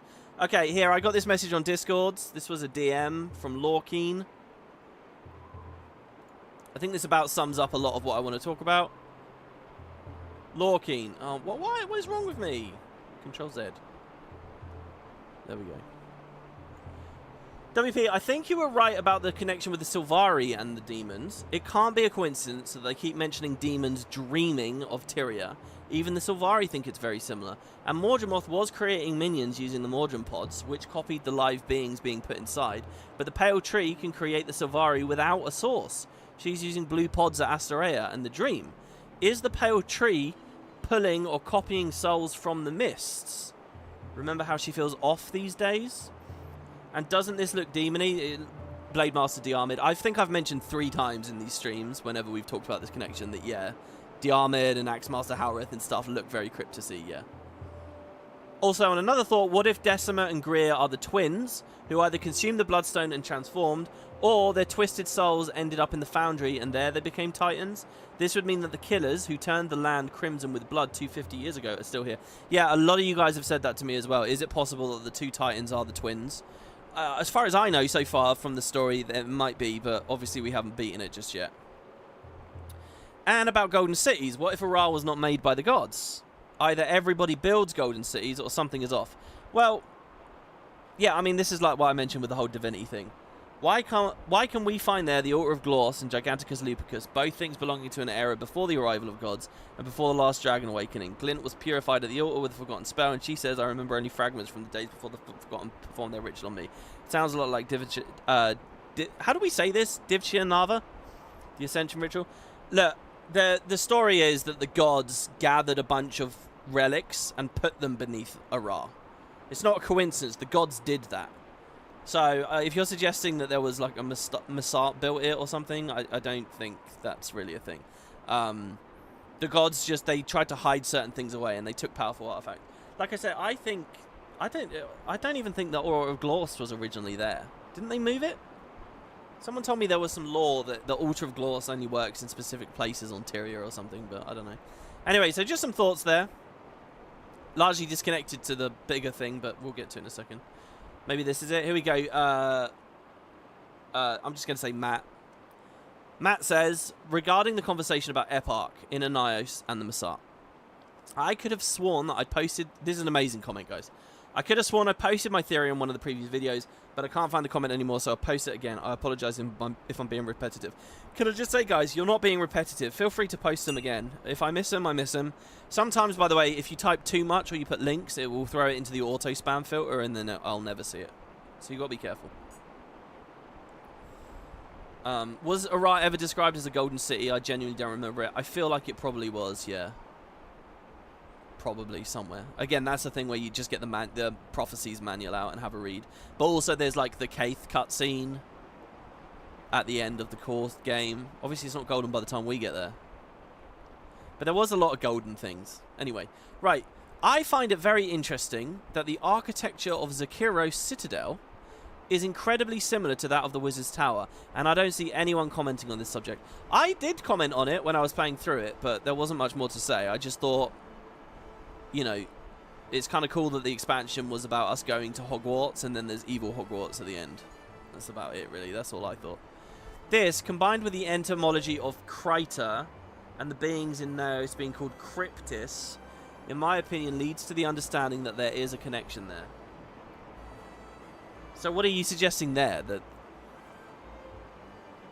Nayos is an evil reflection of Tyria? A nightmare reflection of Tyria? or something. I don't know. The Kryptis Kryptis thing. Because you're reminding me. There's a lot of weird shit about Kyrta. In the Derman Priory Special Archives, I'm sure there was something that suggested the name Kyrta was like prominent for some reason. Wasn't Kyrta personified in some way? Wasn't it referred to as a person or something at some point in Season 2? Is this ringing any bells for any of you guys? I swear I remember a Season 2 comment of like... It was something to do with the Mursaat. No, with the White Mantle. That might be something to look into.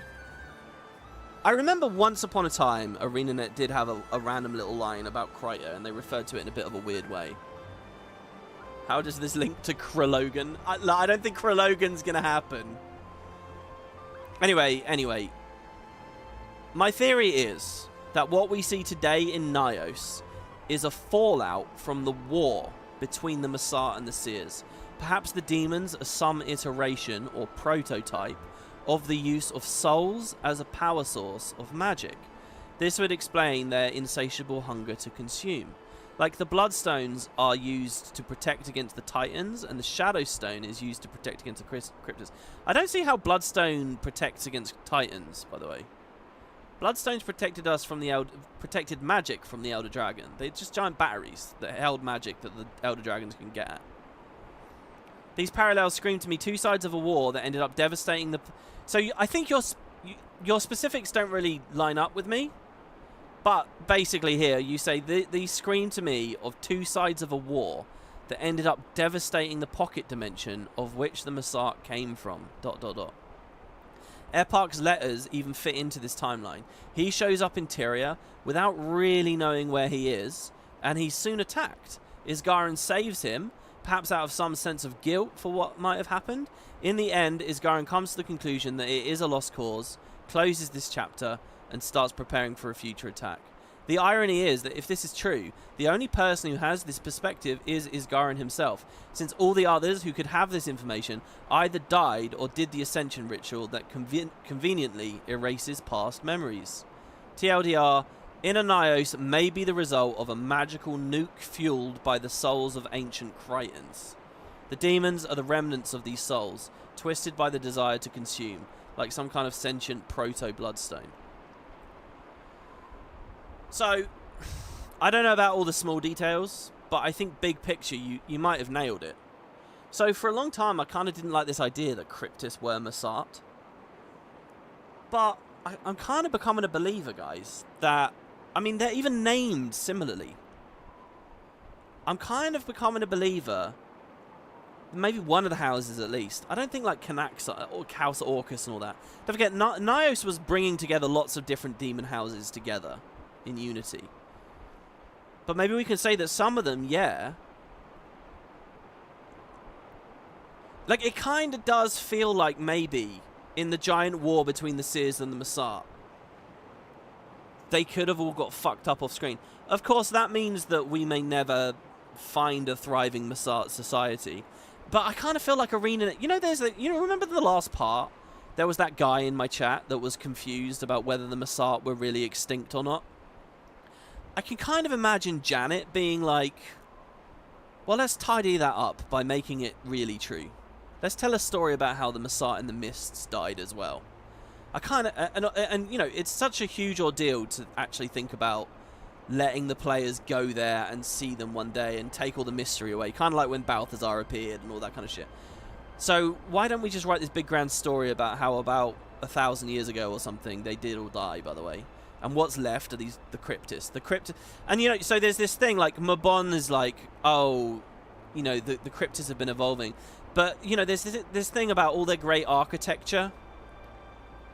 And your parallel of their wizard, the broken wizard's tower and then the real wizard's tower, and it's kind of similar. And it might end up looking a bit like how Bavanissos is going to look. Let me be clear here. Let me just give you an actual tangible. What I'm saying is... Seers and a lot of that ancient construction, right? You've got the alabaster and gold filigree. You've got it here. You've got it here. Let's say that Bavanissos is the same. Maybe even this was once the same. The giant citadel here. But the whole place is, like, fucked up, basically, now. So I kind of, this idea that they've just slowly devolved and they've forgotten all about who they are and what they were and all of that. I think it's quite a cool idea, and I'm actually kind of game for it. That they're dead and what's left are these weird, eternally hungry things. And Sidoni might have had some big plan about it. Yeah, Isgarin might have known. And guys, can you spot a theme, by the way? The whole way through this stream, I've been talking about Isgarin, Secrets of the Obscure Isgarin stuff. And more and more, he does look naive and like he's made big mistakes and he's too arrogant. Like when you really peel it back. And I've been kind of interested in Janthir Wilds. All the characters are acting like the guy's a prick. Like they're really... Like I get it, you can justify why they're so standoffish about him. But they're like too standoffish about him. And I've been wondering why. There's a comment I'm going to read in a second. Someone thinks that it's basically because of feminism and misandry and stuff. We'll get to that in a second. But I think this is one of those things maybe where ArenaNet have spent 2 years writing this story now. And they know that ultimately Isgarin's done some shit stuff. So they've started writing the characters being much more leery about him than I think I feel about him, because I hadn't looked into some of this deeper stuff, and realistically they shouldn't be that leery. So yeah, I don't know. And I kind of think, guys, and in a lot of ways I don't like this, because I love Isgarin's character, I really do. He is so refreshing, it's unreal. He is so refreshing, and I don't just want to see him turn into a villain and fucking kill him. But it's kind of feeling like they're setting up for, you know, if they could there's enough avenues here where they could reveal he's done some nasty things and he's made some serious mistakes. And there's no reflection upon himself on that. And final boss Isgarin kind of feels like it might be a thing they're working towards, kind of. But yeah, so we'll so yeah, anyway, good stuff, I think. Good stuff to think about. Tyria. As I understood, they were suggesting the Kodan used to live in Ore, maybe before humanity and the Six showed up. I mean, I tried to figure that out as well. I think, yeah, that's the suggestion. Whatever that beef was between the lowland Kodan and the bigger Kodan, it's quite interesting. Paradoxon said that stuff about Epoch's backstory is really interesting. It makes me think of a what-if scenario for Secrets of the Obscure. Imagine if they'd made a small... By the way, these comments, guys, I'm not doing in any particular order. So the conversation will go all over the place a bit. Imagine if they'd made a small scope version of it, where Epoch is a loose end Isgarin wants to tie up, rather than a mega world-ending super threat bigger than the dragons. Yeah, I think that was a misstep from ArenaNet as well. I think... And they weren't too bad with it, but... It might be my fault. When I was playing through Secrets of the Obscure, I think I conflated the generic idea of attack from the mists and the importance of the World Spire with specifically Kryptis. In Secrets of the Obscure, I was thinking of them as one and the same. But as Janthir Wilds has gone along, I think it's clearer there's a bigger idea here. It's all realms. It's not just Kryptis. Obviously, Secrets of the Obscure focus on Kryptis a lot. And then when the Kryptis ended up lame, it made it feel really weird that we traded Elder Dragons for this. But as we move forwards, and it's clear it's just missed threats in general, I think I'm happy with it. Anyway, instead, Epoch is simply a failure from Isgarin's perspective. A messy piece of his past that won't go away and needs to be stamped out once and for all because it's starting to cause collateral damage on a major scale. That suddenly sounds like a much more mini-expansion scale story, no? I also feel like that would have been a much more interesting and nuanced story, especially if we, the commander, are presented with the stakes being a bit more world-ending than the reality. A personal grudge match between Epoch and Isgarin that's gotten way out of hand. Just interesting to think about. Yeah, and what I think is interesting is that kind of is the story still. It was not framed that way.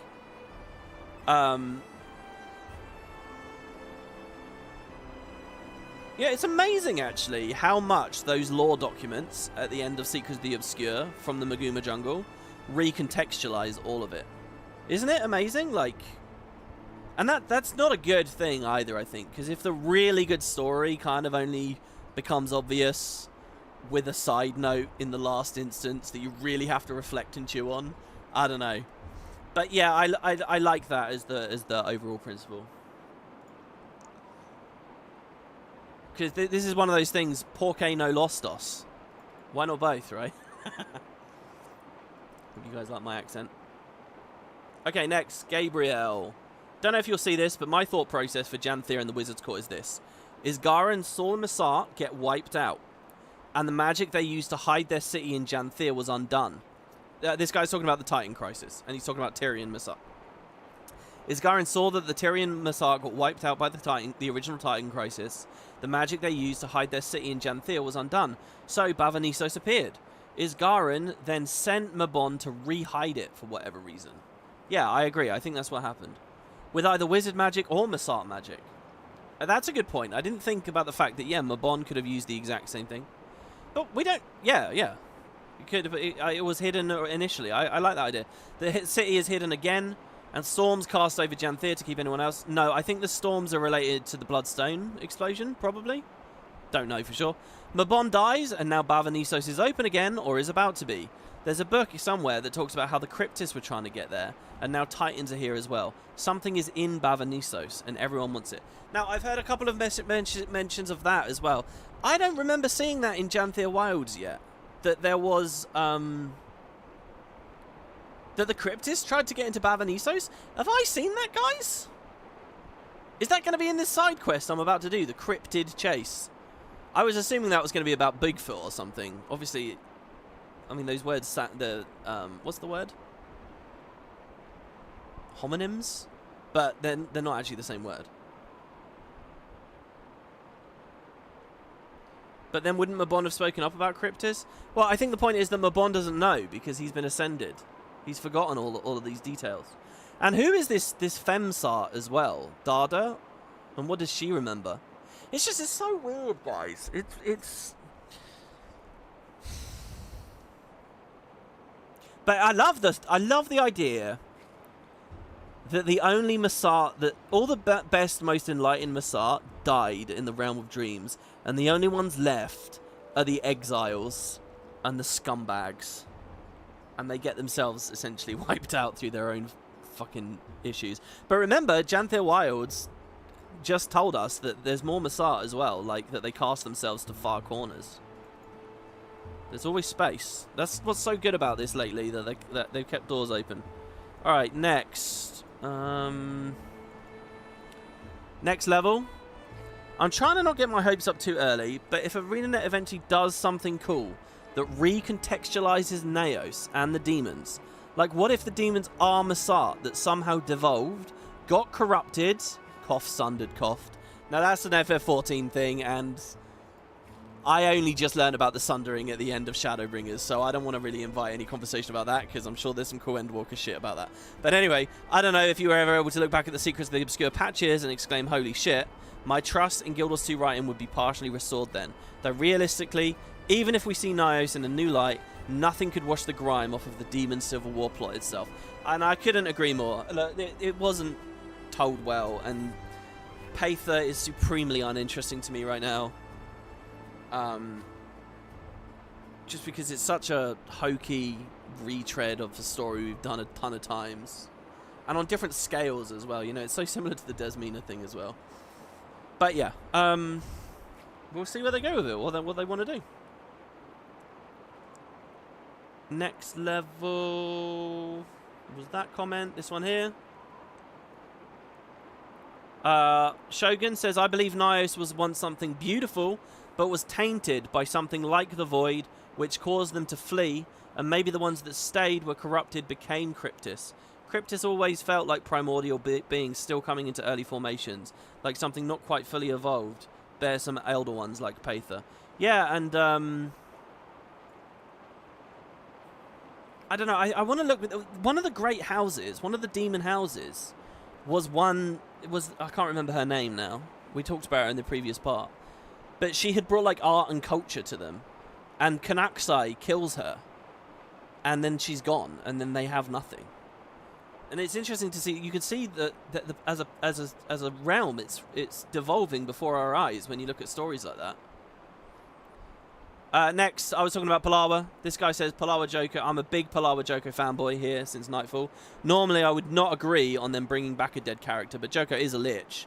They can write it in a way that works. Yeah, and they even have that hint. After all was said and done, there were those characters saying Joker's still alive. Do you remember? They put that in, and I still adore that. Joko has a bunch of undead loyalists. They do some undead magic, try to recapture his spirit into his physical body. POF2, return to the Bone Palace. The thing is, though, the idea is Aurene ate that lichiness. Aurene is the lich. And then by extension later, it's like, well, maybe all Elder Dragons are. And that's why Kralkatoric's then basically saying, look, we don't fear death in the way that you think about it. It's, you know, you've already died and come back. But the scales we're dealing with, blah, blah, blah. But he's tormented and so on. So to do Joko's resurrection in this way would be to have a side story in which we learn some Awakened have gone to Aurene's sleeping body and siphoned something out of her with the Shadow Stone. And it's Joko's lichy essence or something. His anima. His soul is in there and they grab it and Aurene doesn't realise. And then they brought him back. Yeah, I mean, you could write it. Look, the thing is, guys, with nearly all fantasy writing, you can do whatever the fuck you want. Justifying an internal logical cohesion in a world where you have magic, pretty much everything's possible. It's whether the impulse is right and whether it's paced right. That's my honest belief. Anyway, he says that, and so speaking of, is the impulse right? He says, then again, what story can they tell that they haven't told before? The unknown hero kills Joko? Well, that happened in Season 4. The unknown hero needs to compromise with Joko to face a more dangerous threat? Well, that was Nightfall. Yeah, Joko was a waste of potential, but perhaps we should let him outrun the Centaurs in Afterlife for now. Yeah, but I think you're being a bit reductive there. Just those aren't the only two potential stories a character can ever experience. And actually, I would say that your example there of the unknown hero needs to compromise with Joko to face a more dangerous threat. And you say Nightfall. Listen, man. First of all, it's been a long time since 2007. Second, if you actually play it, there's barely anything there, really. We didn't really get to indulge in it. It was an idea that I think is perfectly fine for retreading. And I actually think it would be interesting to do it from the perspective of an outsider. Joko's been resurrected and is already bargaining and partying with, like, Empress Inn is, like, forging diplomatic relations with him. And you're like, whoa, don't fucking do that. And she's like, oh, he's very convincing. I'm sure I'll keep him under control. And you're like, oh, you idiot. Oh, my God. And you watch their alliance flourish. And it's like, okay, is Joko good? And it keeps tingling. And then, you know, whatever. I don't know. I like the enemy of my enemy is my friend stuff. And Joko is great there. And also just his character and his mood. And he's fun. He's a fun character. But look, I'm not saying this has to happen. It's just thoughts. So, god damn, I'm thirsty. Joko and Inn marry, because why not? I mean, look, having forming treatises with people in Dislana or something, you know, it doesn't have to be. It's just an example. So, with the story addressing the lingering bits that Arena now clearly plans to address, I just wanted to say that with the story leaning into the mist pockets and different realities, we should definitely keep in mind that Isgarin himself was tampering with his own reality, fractals with the islands of the archipelago. I can't help but feel he's desperately trying to preserve something for himself by controlling Tyria. Why is he so interested in it?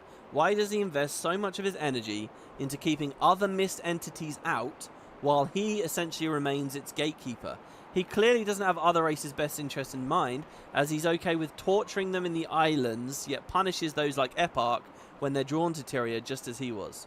In short, Isgarin is wiping powerful beings of their memory to use them to help him maintain control or order in Tyria. Why? Yeah, he makes his own fucked up decisions in the meantime. I think he'll remain our ally for many expansions, but I can't help but feel there's something more sinister going on. No, I don't think he's... I think you've gone a bit too far off the deep end on this. I think Isgarin does care about the races of Tyria. I think he does have our best interest in mind. I think he's lived a long time, and he's, you know, he's just sick of little people. He's sick of their shit. But he still cares, and he still wants to do right for Tyria. That doesn't mean he's this malicious entity.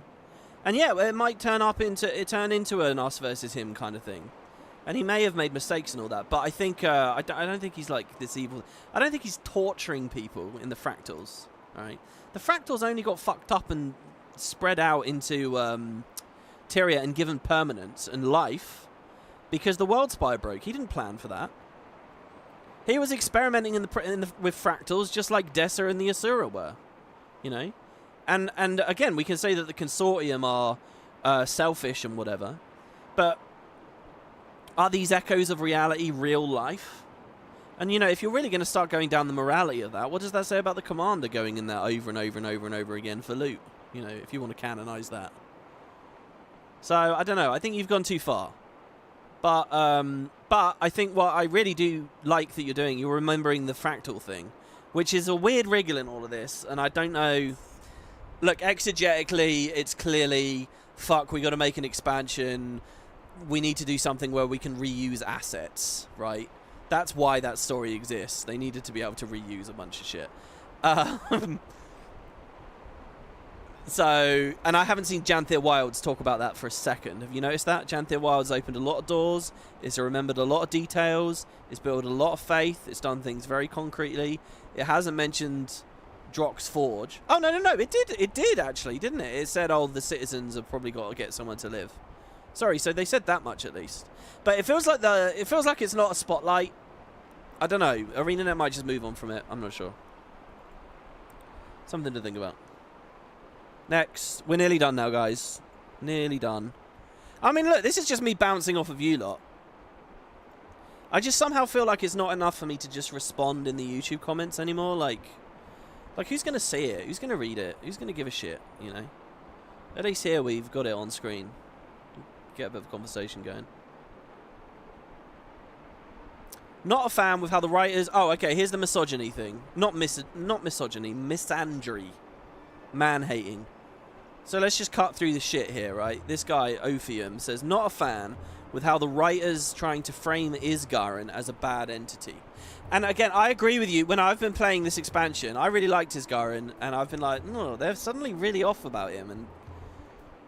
And I was thinking, that's a bit weird. This guy says every NP... but I'm thinking it's because of Secrets of the Obscure was a bit deeper than I was looking, really. Every NPC said it so blatantly.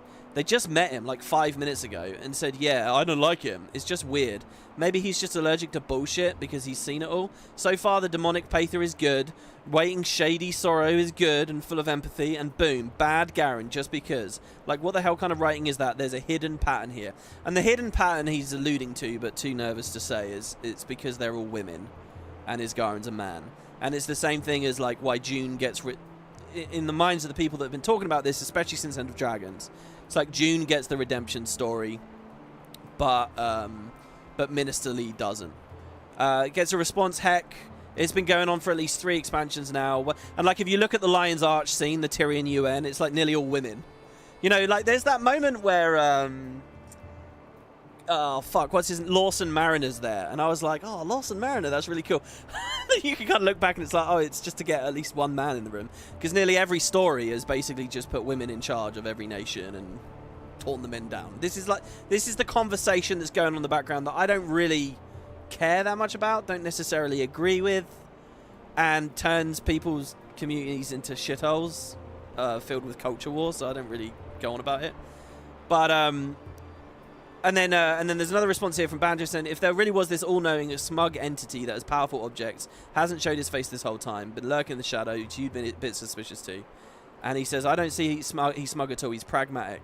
And the powerful object you're mentioning still belongs to Livia, not him. He's just safeguarding it at the Wizard's Tower in exchange for access to the tower, Amnitas, and the title Wayfinder. But the will of the scepter is still tied to Livia. That idea of the will of the scepter is interesting to me.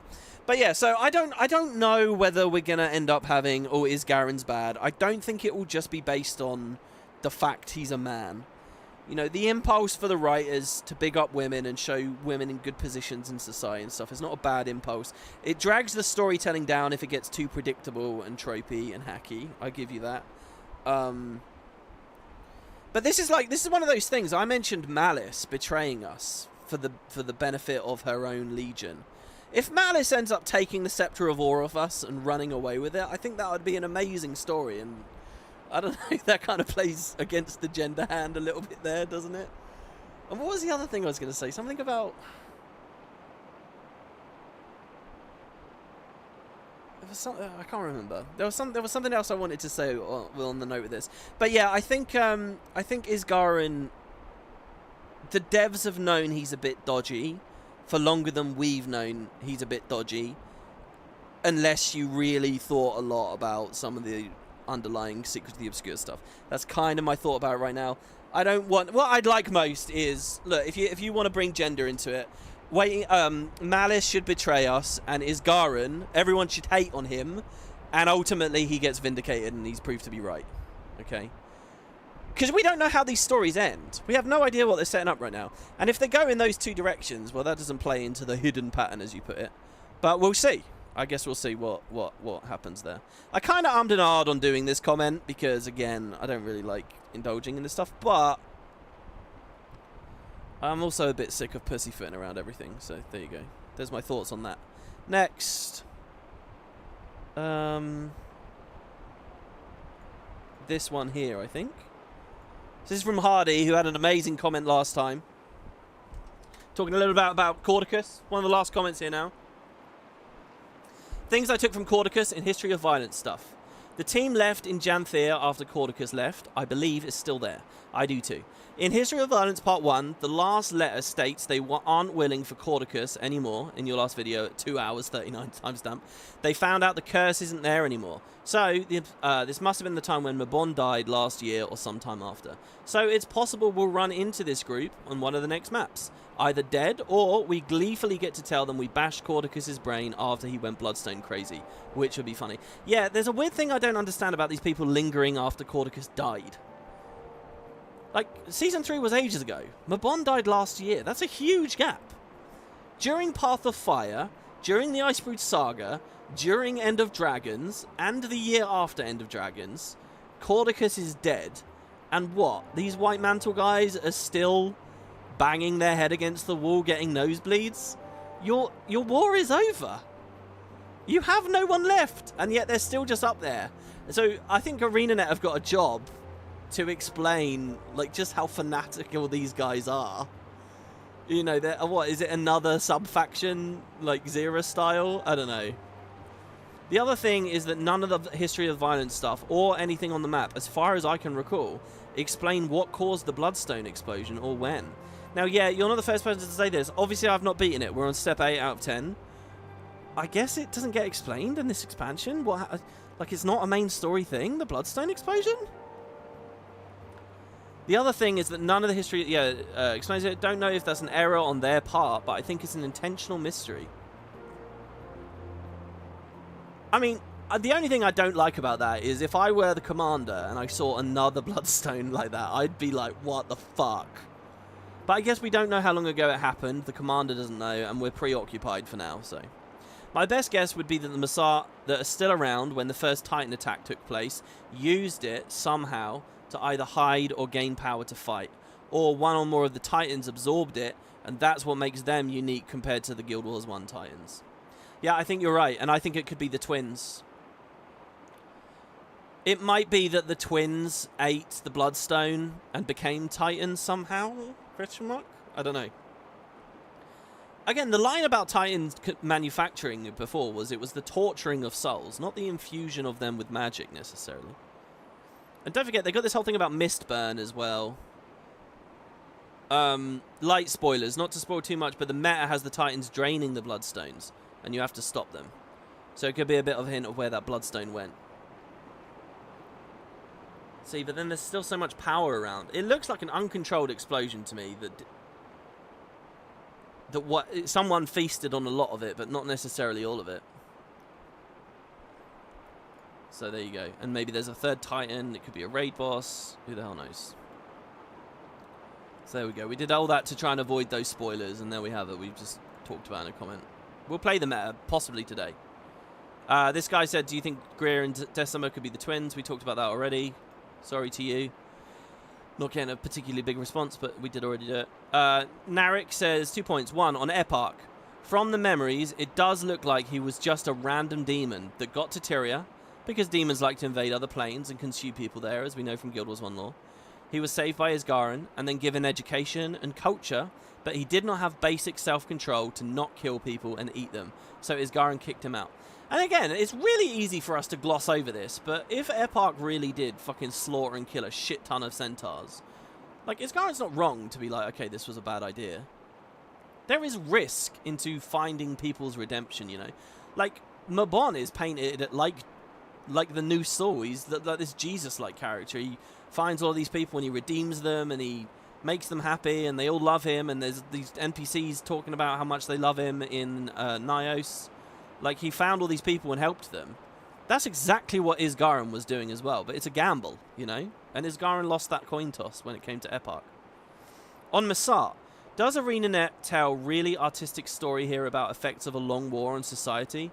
Since from the Mursaat Seer War, most of them turn to brutal, uncaring killers, losing any sense of morality, but some, like Mabon, or the one scroll in Janthir that mentioned the external Tyrian Mursaat that Isgaran talks about, gained some level of wisdom from the war and left the main Mursaat society. In Secretly Obscure's release story, you can see the monument of Mabon and Isgaran encounter each other and fight, but Mabon is tired by endless bloodshed and he stops fighting back. And then you got a response that lore in Nayos suggests there was a long-standing Kryptis culture before Eparch, and everything went downhill after he took over. Can I just say, if you've got a good source for that specific sentence at the bottom there, lore in Nayos suggests there was a long-standing culture before Eparch, and if anything, he went downhill after he took over. That would be good to read about. And that's the last one, guys. Ooh, did I lie?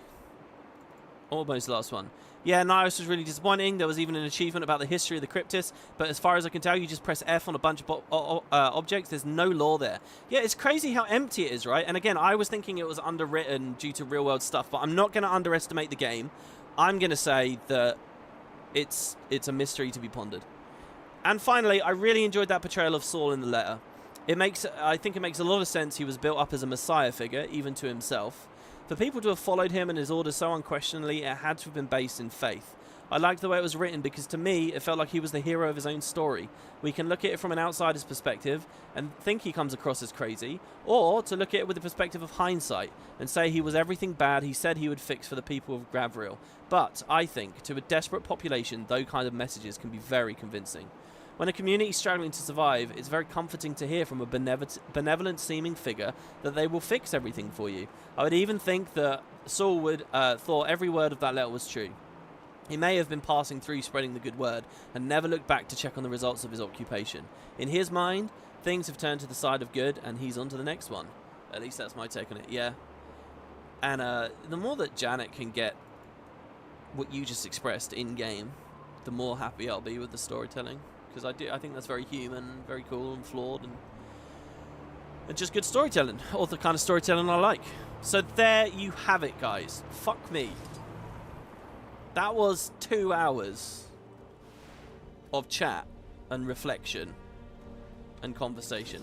So to sum up, I'm kind of big on the idea. I was not big on this idea at all, but the concept that Nayos, that the Kryptis have fallen Mursaat, I'm open to. And I think it could be cool. Even if it means that I've looked forward for years to finding a thriving civilization of Mursaat. And in fact, most of them are dead there. But that still doesn't stop them from having more Mursaat in Guild Wars 3, you know, just hidden away out there in the God's Garden or whatever. Which I'm now convinced the third game is on another planet, just because I like that idea so much. Oh, I look at chat and people are explaining the Janet thing. Oh, shit. Yeah, I've got to be careful, because I'm going to keep saying that, and it's going to become a normal part of my speech. Thank you for helping around town. Yeah, I still haven't seen any dialogue or what this is updating, by the way. I mean, what has changed? Can you let me know how I'm doing? See, look.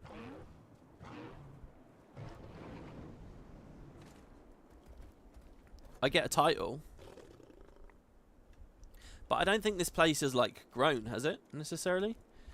I did a little bit off-screen gameplay. There's an almost impossible event, like, here or something. Or, no, like, around here. I think it's this. Where you're supposed to heal a like an injured animal or something. You got to feed it, but it's like really hard. Like it's constantly under attack from Titan spawn. Like just getting bodied, and you need to run away and come back, and you can only heal it a tiny bit each time. You need like a Zerg there to kill the mobs instantly or something. I don't know. WP, you remind me of Isgarin. Oh, you don't realise how happy that makes me. I would love to be like Isgarin. I'm certainly not though. I mean, making bad decisions, doubling down, baby. Maybe I can relate to that.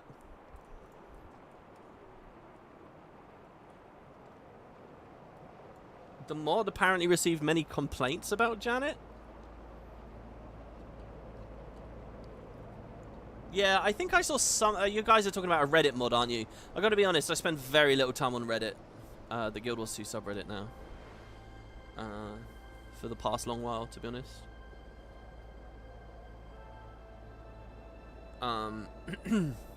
Okay, right. So I want to do this side quest. Let's just do this quick, and then we can get back into the next map. So I need to talk to someone called Echoes of Night.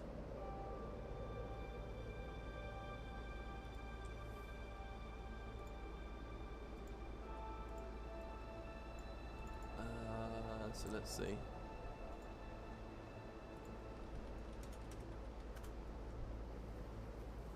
So Echoes of Night is so the quest is called Cryptid Chase. Wiki will guide me through it beautifully, so this should be nice and smooth. If you guys want to play along with me, you know, this will be again, if I go back to put timestamps. Oh, we're really close to it, I think. No, we're not. I'm wrong with that POI. It's going to be weird to be like, okay, 2 hours in is when we started here. Again, though, and, you know, it does feel like a bit ridiculous stalling or whatever, guys. But on the other hand, there's one mini-X pack a year. I really don't mind indulging for 2 to 3 weeks when it comes out. Because what else are you going to do? Do you know what I mean? Alright, it's up there. And I'm not trying to lengthen this playthrough artificially. This is just genuinely what I'm interested in talking about. And it's nice to get a bit of interaction. Oh, okay. Also, yeah, so there was another thing. I've got some other little topics of conversation that I wanted to get through. One of them is like jaggies and anti-aliasing and the game looking ugly as sin to me now. I am now using Reshade. I had an amazing message from one of you guys. Huge wall of text, lots of information about modern Reshade and using some of the Reshade add-ons to bypass UI without needing something like Guild Wars 2 hook of the olden days. And then also putting temporal anti-aliasing on through a mixture of a variety of shaders. So it was very cool. Someone sent me this big wall of text, but most importantly, a screen capture of the shimmer that they get on their grass as they move left and right, like how much shimmer and wobble there is, which is what's really ugly about Guild Wars to me at the moment. I can't unsee it. And they demonstrated it really well, like really well. So I tried to follow their installation. It didn't work for a couple of little reasons, which was a bit of a shame. But yeah, I have Reshade on this. I don't know if you guys feel like it looks any better, but all I've done is up the vibrance ever so slightly, sharpened it slightly, and I'm using this temporal anti-aliasing. And it has helped a bit, but not everywhere. But the grass doesn't vibrate as weirdly, neither do the trees and things. So I'm fairly happy. It's a little bit of a work in progress. Okay, Echoes of Night, hello. I never met you, which means also I don't think I came in here and read this. The Queen of the Bog. Yeah, look at this, guys. We got to do. I'm gonna eyeball this as well. We got to get these. Just a couple more books. The Queen of the Bog. In the murk, the Bog Queen stirs. Her hands and teeth nip at your fur. Don't let her voice into your thoughts, or else her screams shall make them rot. So plug your ears and clean your paws. Don't let her pick apart your flaws. You draw your spear, she'll hide beneath. Steady now, she'll sense your heat. So long as dead shall fail to rise, that wicked queen bears no surprise. Listen close, don't say a word. Thou raven alone know what you heard. Now close your eyes, and she'll be gone. Back to the bog. Just wait for dawn. It's a nice little poem. I like to think that's for Coden kids, warning them away. Do these guys have the magic of the printing press to distribute this info? Hello. Greetings, Wayfinder. With all the fascinating adventures you've embarked upon, you've surely heard the tales of the crow-footed skulker, correct? The what? The crow-footed skulker, an enigmatic creature that stalks these very wilds. Many doubt it exists, but I'm set on proving it does, once and for all. Care to help me? Yeah, alright. Amazing! Here's a list of places where there have been reports of unknown tracks or trails. Please gather whatever samples or information you can and bring it back to me. Great, I'll see. Oh, I have dialogue for you and you're muted. Please unmute. Most dismiss the crow-footed skulker as He a doesn't myth sound the of same. old troll tales. Not I. Part troll, part winged crow, it stalks the woods with a brooding caw and a stench to petrify the snout. We'll begin by gathering samples, footprints, fur, droppings, any evidence you happen upon. Let our research commence. Why do I sound like a hypello? Excuse me, no. A hypello would be impossible. Impossible. Okay, they're very different. Rides issue buff. That's... I was doing a, I was trying to do Boots' like Mr. Fluffy Bottom thing. Oh, I'm Mr. Fluffy Bottom. That's what I was trying to do. I think it sort of changed as I went along. Okay, cool. So, Cryptid Chase, yeah, we're just going to run along and see what we can grab here. So, the first thing is over here. How was I supposed to know to get over here? Also, do you know what I really want at this point? That POI. I think what we'll do, guys, is... next episode, there will probably be way less of a preamble of a bunch of extra convo. We might even finish the campaign. And then what we'll do is we'll come back and make sure we've got these books and the side stories done. I think as long as we've read the books and we've done the side stories and obviously completed the main game, the feline companions of the lowlanders. it's pretty fair to say we've got the story down pat. Oh yeah, what was that? Did I read that comment about Valraven eating hearts? Did I read that on the previous one? What's darker, the bone skinner thing? Or, yeah, I think that was on the previous one. Strange Tracks 1. Well, that doesn't feel right. That says that. Take a sample. Okay. Oh, here's how we know. You can hear the sound of howling and a waterfall in Moon Camp Covert. There are sounds of waves at the Harvest Shore. For this next one. So let's see. The waves at the Harvest Shore. We're going back to this thing. I guess for waypoint. Yeah, that was last episode. Yeah, I'm getting it weirdly confused in my mind. It's funny because I'm leapfrogging days here. I'm not streaming daily. I'm doing it every other day. But it feels like they've been in series somehow. I don't know. Here we go. Strange Tracks. But the gaps have been nice because I've been able to play the game a little bit, get lots of feedback and comments from you guys, think more about it. Cryptid Chase, and when I do the 14 playthrough after this, I might keep doing the exact same thing. So this time we got a bit of blood. There is the sounds of a waterfall in the cragged uplands. So we're looking for a waterfall in the cragged uplands, which is like here, something like that.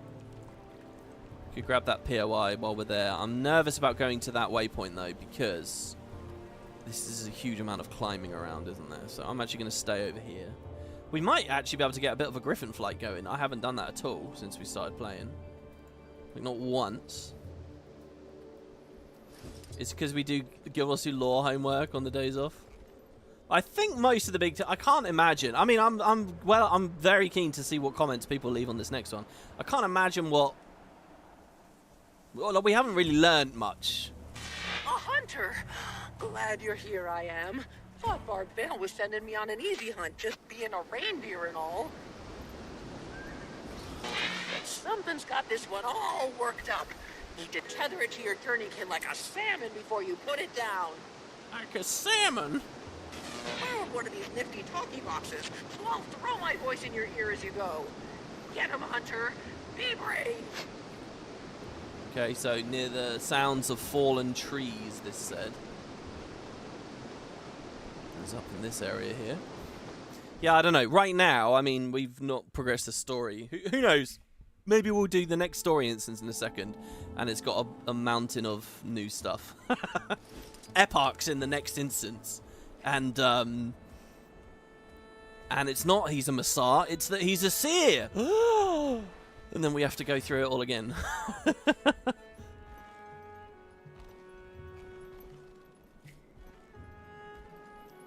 I'm a little... I mean, we haven't seen much yet, I guess.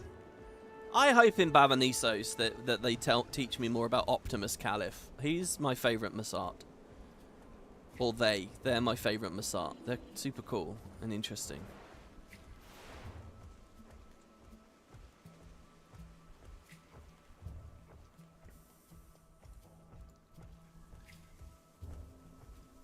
Take some timber walls out.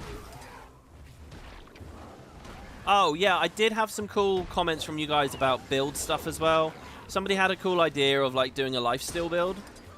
Like, pair this with Soul Beast and one of the relics. I did have a look, but I figured I wasn't too interested in the end. But it's a nice idea to do all of that with Carnivore. Like a kind of cool theme, you know. Sometimes you can hear a haunting melody in the Hearmire. Sorry. Yeah, in the Harmire. That's what I'm reading wrong. Also, this one was above the sounds of a bustling village and near the sounds of falling trees. So this is a very... This side quest is not, you know, not anything to write home about, but I'm happy to do it. They don't all need to be blockbusters. You'll get some twins info if you progress the story. I actually... Okay, I got to be honest with you guys. And you know the rock, this looks pretty good. There's absolutely no jaggies there, but the rocks look nice and sharp. I have seen a spoiler. Kind of. And I'll tell you what it was when we get there. But I think... Well, no, I don't really know. I have almost no context for what I saw, but it's pretty fucking cool. It's pretty amazing looking.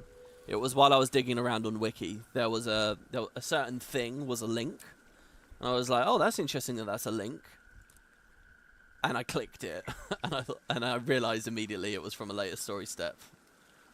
But we'll see when we get there. Return to Echo of Nights to turn in the unknown samples and learn the next step. Nice. So there's a little bit here in the middle where we can hear a bit more about the story. Where were they again? Shit. I actually can't remember. It was like... Oh, it was here. It was right next to the arena. Because the dialogue got really loud and the music got loud when I walked near it.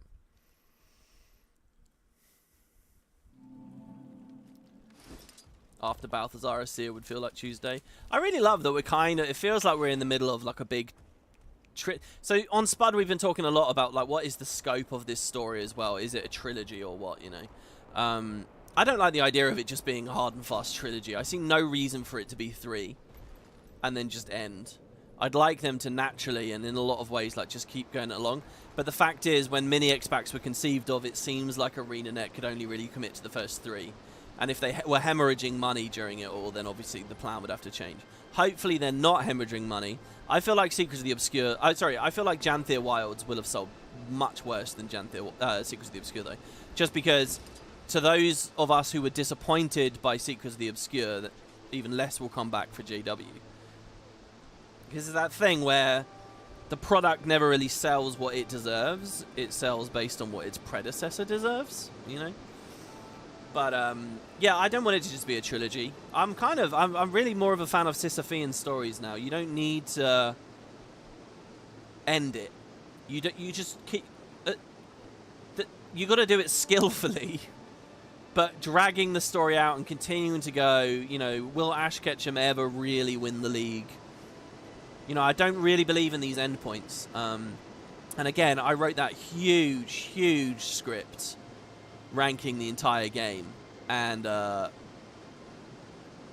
a lot of it became like, did we really need to do what we did with Dragonstorm and stuff? And, you know, we could still have been in the middle of a really good story right now. I don't see why we need to have it. It's just a trilogy. Just keep the characters going and do it in a smart way.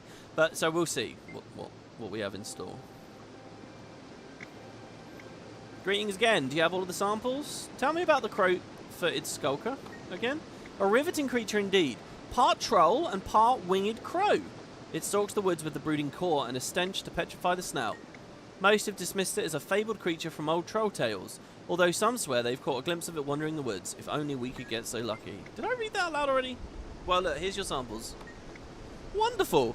Could I bother you to pick up some additional samples with which to compare? Once you have them, you can turn them into Eno. What Why not you? pristine samples. Made fast friends I have with a researcher from your bastion of knowledge. I'll send these over for analysis. In the meantime, we'll move to the cross-reference stage of our research. Provided you with a list of locations for sample collection I have, this time for documented beasts in the area. We'll check the samples of known creatures against our first batch to rule out any faulty evidence. Hop to it, we shall. Ash did win the league. Yeah, no, I know. I know, yeah. What you might not realize, I was doing a very big Pokemon review of the entire Pokemon anime. And as I was writing it, the Masters 8 was happening. So I was following the Masters 8 as it was going along. And the whole thing is kind of just a media analysis of Sisyphean storytelling. And of course, the fact that his story ended at that point kind of makes the review either really good or really terrible. And I can't decide which, and so I've stalled on it and not released it. But yeah. Speaking of all that stuff, by the way, the Tomb Raider anime is like really close to coming out. And speaking about culture wars and fucking gender slap fights and stuff, there was kind of an interesting thing that happened with that as well. If you look at the trailers for the Tomb Raider anime, or look at basically any discussion, it's full of really bitter, fucking angry, grumpy, sour, pessimistic people who, you know, they're scared it's going to be like the Halo TV show, or they're scared it's going to be like The Witcher, or they're scared it's going to be like the Borderlands thing that just came out. You know, they're going to be writers that don't really understand the property, just want to do their own thing and change it up, and it's going to be shit, you know. And people are really scared that's about to happen with the Tomb Raider thing. But people already hate the newest iteration of Lara. But there's kind of a fun thing that funny thing. One of the new writers who wrote the anime, which isn't out yet, people don't even know how it's going to be. She was talking about how, like, Lara's sexy. And something about her attitude. Anyway, she basically tweeted saying Lara sucks and is these things because she's written by men. That's it. And men can't write her. Men shouldn't be writing women, basically. And that's why she's this. And it kind of created this massive uproar because actually a huge amount of, especially this most recent iteration of Tomb Raider, but even in the past, Lara is written by women, not men. And, you know, it's just so sexist and immature and ridiculous to suggest that a man isn't allowed to write a woman, and that but women are allowed to write men. And it was just such a horrendous, short-sighted thing. So anyway, the actress for Lara in the past 3 games, she's not even playing Lara in the anime. Like, Jonah is the same character. The same guy is doing Jonah, but they've changed the VA for Lara herself.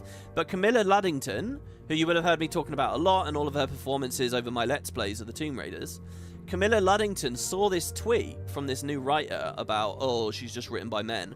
And she publicly came out and she said, no, there's been loads of female writers. Massive shout out to this person, this person, this person. You know, I played this character for the vast majority of the past decade, and these women wrote for her. And so it kind of just became like this big slap fest, and it's kind of, I don't know, the room is just so sour, you know. And it's funny, I watched the trailer for the anime, and it looks okay. I thought Edge Runners was excellent, by the way.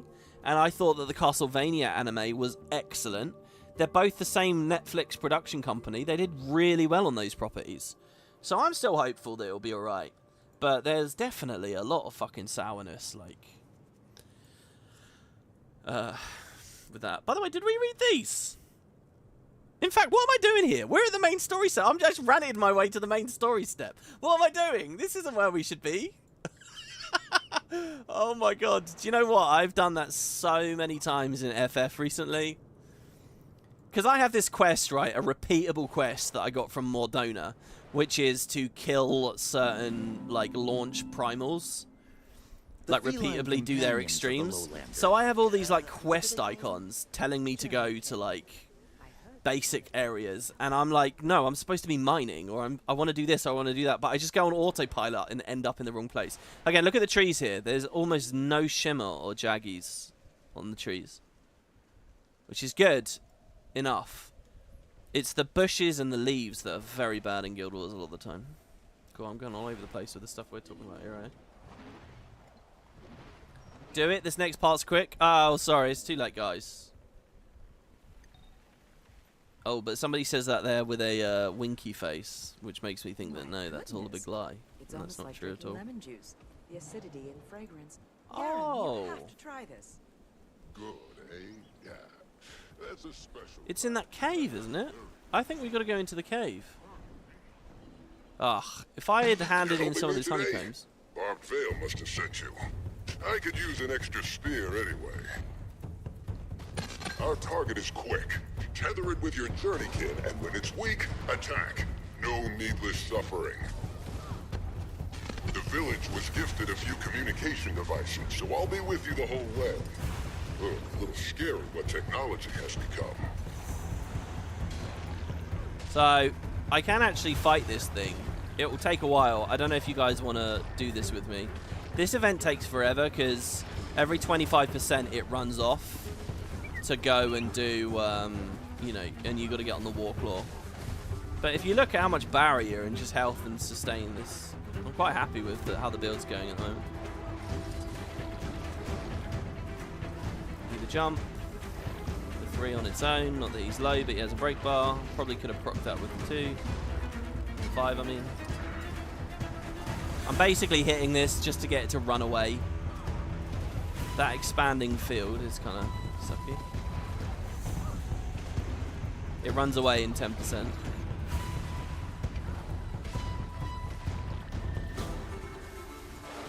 Put that. Do that. Still not sure about my pets.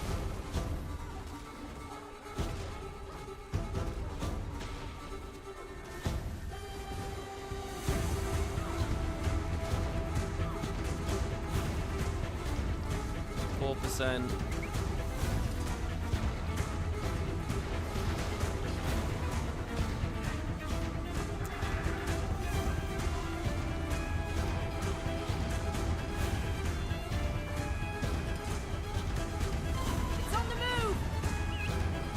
Alright, and off it goes. Your movements are precise. Good.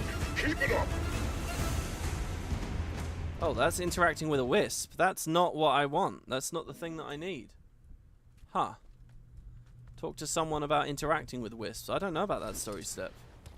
That's clearly not the right thing then. Hold on. We must be in the wrong spot, or maybe I've got to go on top of it or something. Let's see.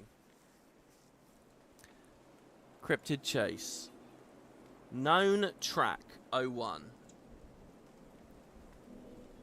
The known track obtained after participating in Hunt Down the Rampaging Warg. We got to kill the Warg. Yeah, I don't know. If anybody wants to come, I'm going to squad up. Because it has bounty mechanics and whatnot. I don't know where it's gone. It should be around. That's the Titan Spawn event.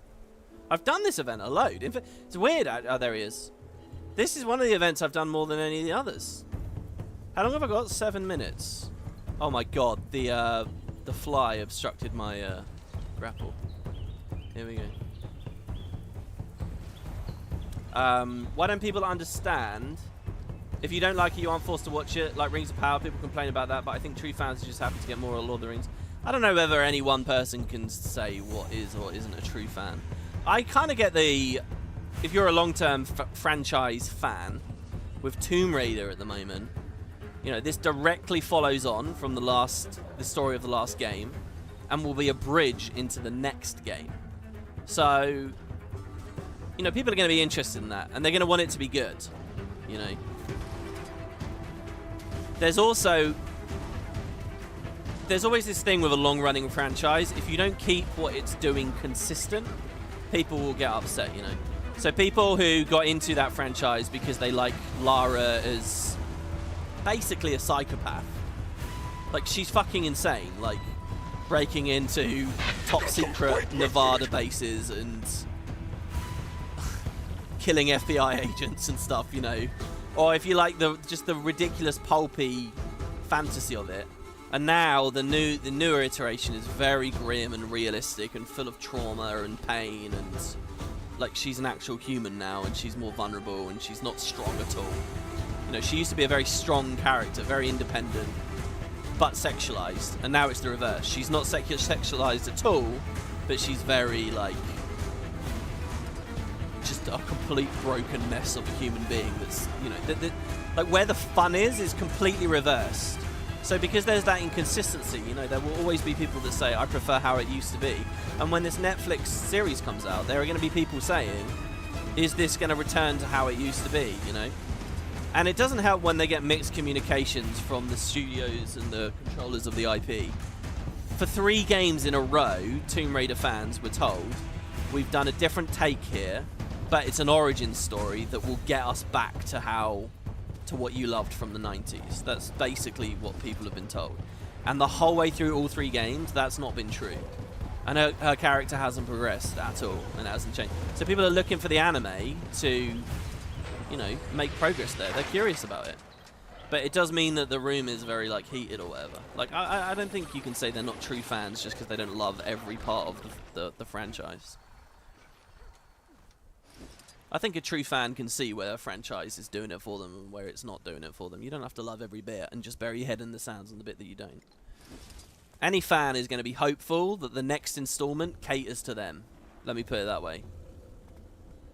Did we just trigger that? We did.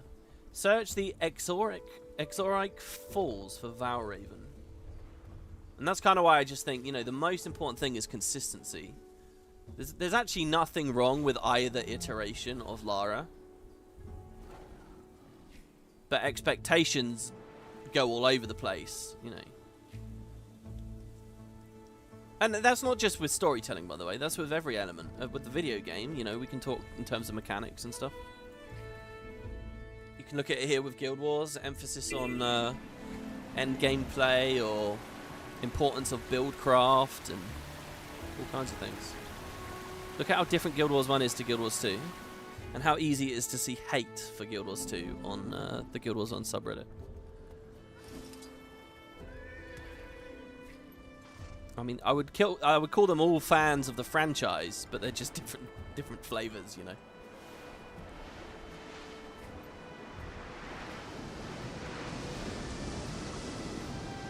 Should we go down for the POI? Oh, it's above us now. That's a really weird POI. I don't know how to get that. It seems to be like a cave or something. Really not sure about that. I'm trying to go over here. God, the Griffin's good, eh?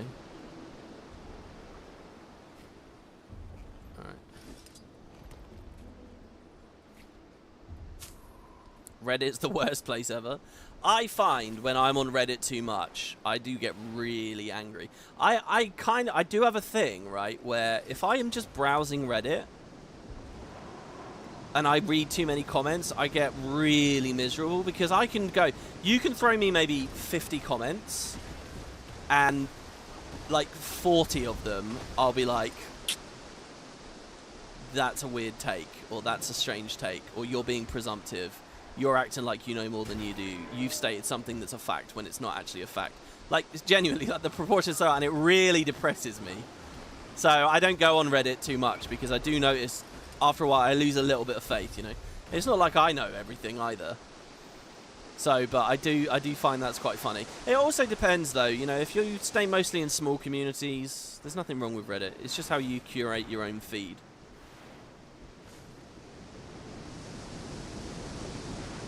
What we need to do, it says it's under this tree here, but I don't see anything.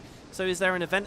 Listen, guys, if this is going to ask me to do events for every single one of these, and we have to wait for them to pop and stuff, I'm not going to do that. I'll do it off screen, and we'll just start the next episode with it finished, because this is too slow, I think. So let me just check real quick. It says search the falls for Val Ravens. Oh, does it just mean kill these and we might get it as a drop?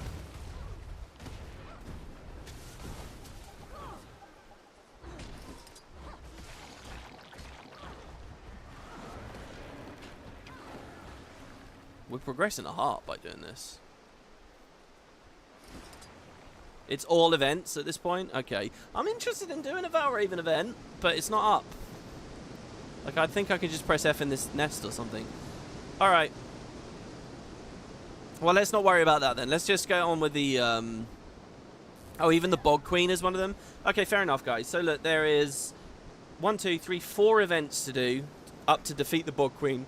I will do those between the next 2 episodes, and then so we'll start the next episode with this done, basically. Sorry that I didn't get that all at once. I thought it was just run around the map, and that's exactly the kind of content that I fear in this, because I don't think it really matches how I want to do this Let's Play. But okay, so back to Frode. I'm gonna turn the dialogue up. Thank you to everybody who played with me there. I'll leave the squad up, because why not?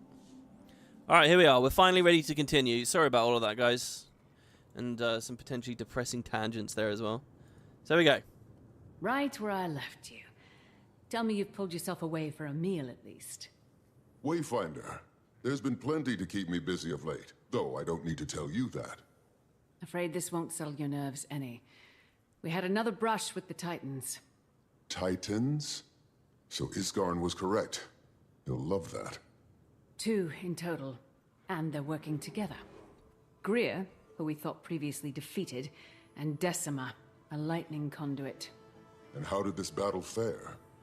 Brutal, but useful.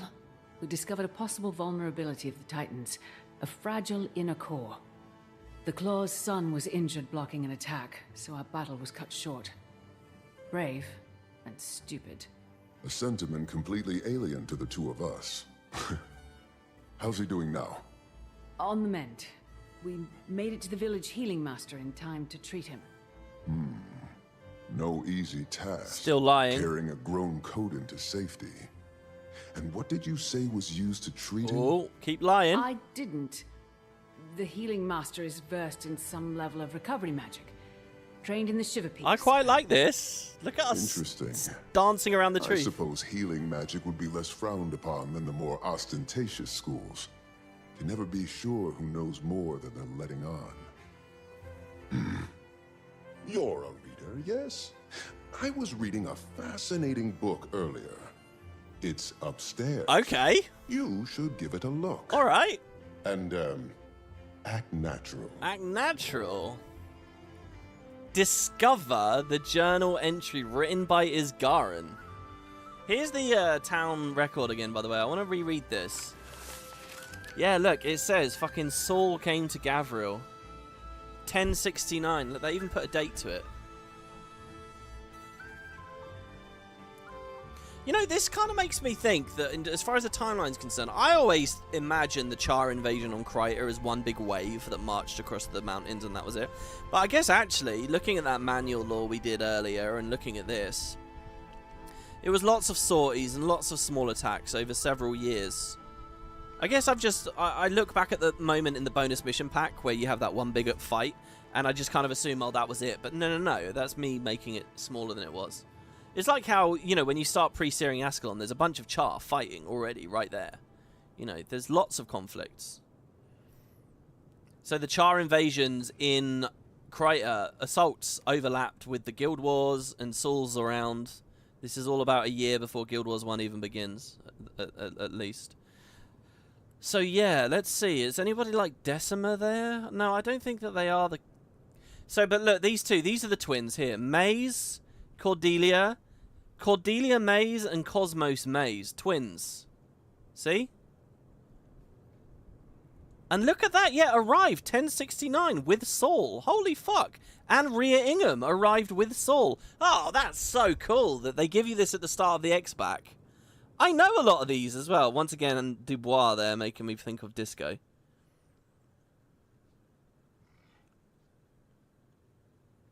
Look at that. All 4 of them. They're the twins. So did they become the Titans? I don't know about that theory. I'm going to have to play more of the story to see. And so looking at the date as well, the year that these 3 arrive, this guy dies. Laurent Klein died. Unknown cause. Right when Saul got here. 1069, see? That's interesting. This person clearly didn't like Saul or the twins or got in their way or something. They all arrived in Gavriel and then they fucking killed this guy straight away. Who are you, Laurent? Can I meet your ghost, maybe?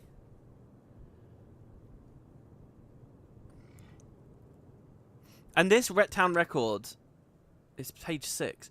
Is this originally... Is this before it became such a hub of mantle activity and a lot of death? It must have been, right? Is Lauren Klein a June reference? Maybe? Okay, what do you have to say here, Isgarin? Meet poised arrow at the harvest den. Isgarin's journal. Waiting sorrow has left us. She left a note. She left Dagda a note. I must be swift. We've read this note, guys. We've read this before. I must be swift. Should Isgarin catch on to my plan before I'm able to depart? Oh my god, this is Isgarin reflecting on that note. That note is in Secrets of the Obscure. It's in the Wizard's Tower. I think I've read it in this very series. So what does he say? He says, what am I? A creature of nightmare? Do they writhe when I speak? Do they flee when I move? The court is quiet today. I like this thing about Isgarin being very lonely. The court is quiet today. Dagda fled to the observatory. Mabon is disappointed with my reaction. Perhaps screaming until I opened a portal to the domain of anguish was a tad ostentatious. Hold on.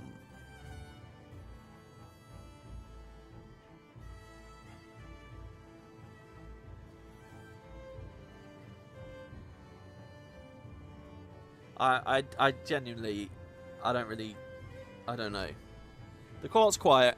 Dagda fled to the observatory. Mabon is disappointed with my reaction. Oh.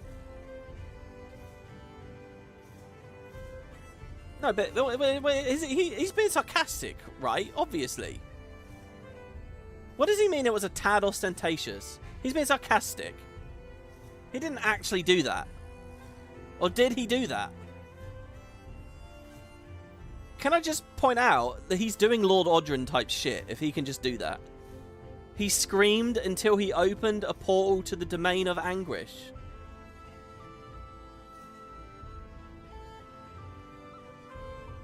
That's insane, if that's true.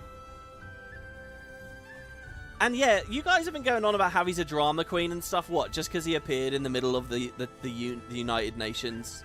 What's their name? The Tyrian Alliance? I didn't really see him as a drama queen, not yet. This is drama queeny. But I haven't really seen him as like full of theatrics and all that stuff. Can I just be very clear that the entire history of the story of Guild Wars 2, this is a character that chose not to reveal himself to the peoples of the world. Isgarin was a mystery. The people living in Garenhof didn't even know what he looked like, couldn't report on anything. He was distant from everyone. It's not like he's been running around for hundreds of years going, oh, look at me, look at my suffering, look at my anger, or whatever you might consider a drama queen to be. He is the reverse of a drama queen. I feel like, anyway. I mean, that's crazy, though. Why would he be that... him to have big breakdowns and get really emotional, I don't even know if I want to take that literally. The emotion that lingers in the pit of my stomach is repentance, mostly. Sorrow is simply a harbinger of my prior mistakes, my negligence. When she came to me, goodness knows, well before the gods doomed this place... Fuck, what? I saw someone struggling, and I chose to help her. A voice on the verge of Coda's rage. Who knows what she would have done had... Oh, there was a comment. Did I not put the comment on at the start of the video? Someone was talking about the Codan and the voices and the fact that...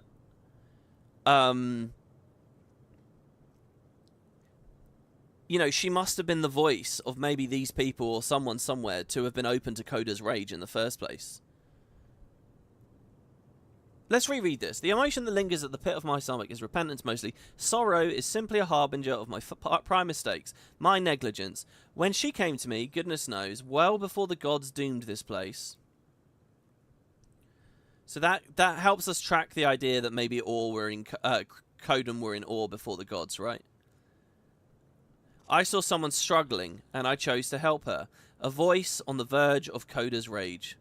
I mean, literally calls her a voice here. Who knows what she would have done had I not ascended her and severed that connection, ? Sidony never thought of me the same after that. I imagine my saving sorrow was the final straw before exile. Oh, this is crazy. I've often thought of my choice as naive, and at other times I've wondered if the elder races were too protective of magic. But I turned her immortal. I gave her access to immense power to save her life. That shouldn't have been my choice. I let her roam on her own for a long, long time before she and Vast joined us. And when I saw how powerful she'd become, I couldn't let her go again. She knows this. She's grown more and more unpredictable over the centuries. She even claims to see flickers of her life before Ascension, when the Codan split between Janthir and Or. I could tell it bothered her. I could tell she yearned to help her people when they were clearly splitting apart. But she's a figure of a fable now to them. What if she were to reveal herself as the missing voice to their ancestral claw? The claw that determined the fate of all Codan when he moved them to safety. She'd cause riots. They're already fragile enough. I need time to think about my next steps. And what the fuck does she do? She's just been bumming around here, like...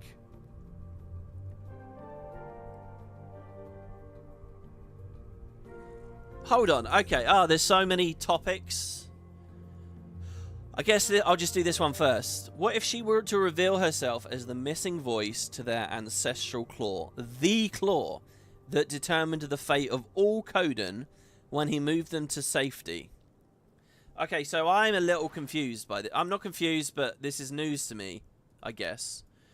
My understanding, starting all of this off, right, was that the Codan were up in the Arctic, and with Jormag's rising, they had to, just like the Norn, they had to run away. They had to get south. They had to escape the storm.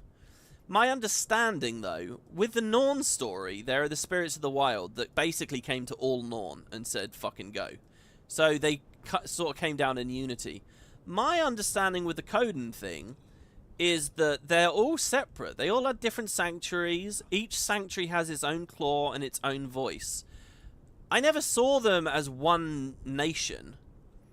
I never believed or understood at any level in the world building before that all Codan exist under one claw and one voice. I never got the picture that there was a single claw that said, let's fucking go, boys, just like Askir did, right? Askir led all Norn. I didn't realize there was, like, the same thing for the Codan, right? So I guess there is. Now, I might be out of touch on that. What do you guys think? Live chat, comments? Was that true and I just missed it? Do we know anything about that one claw?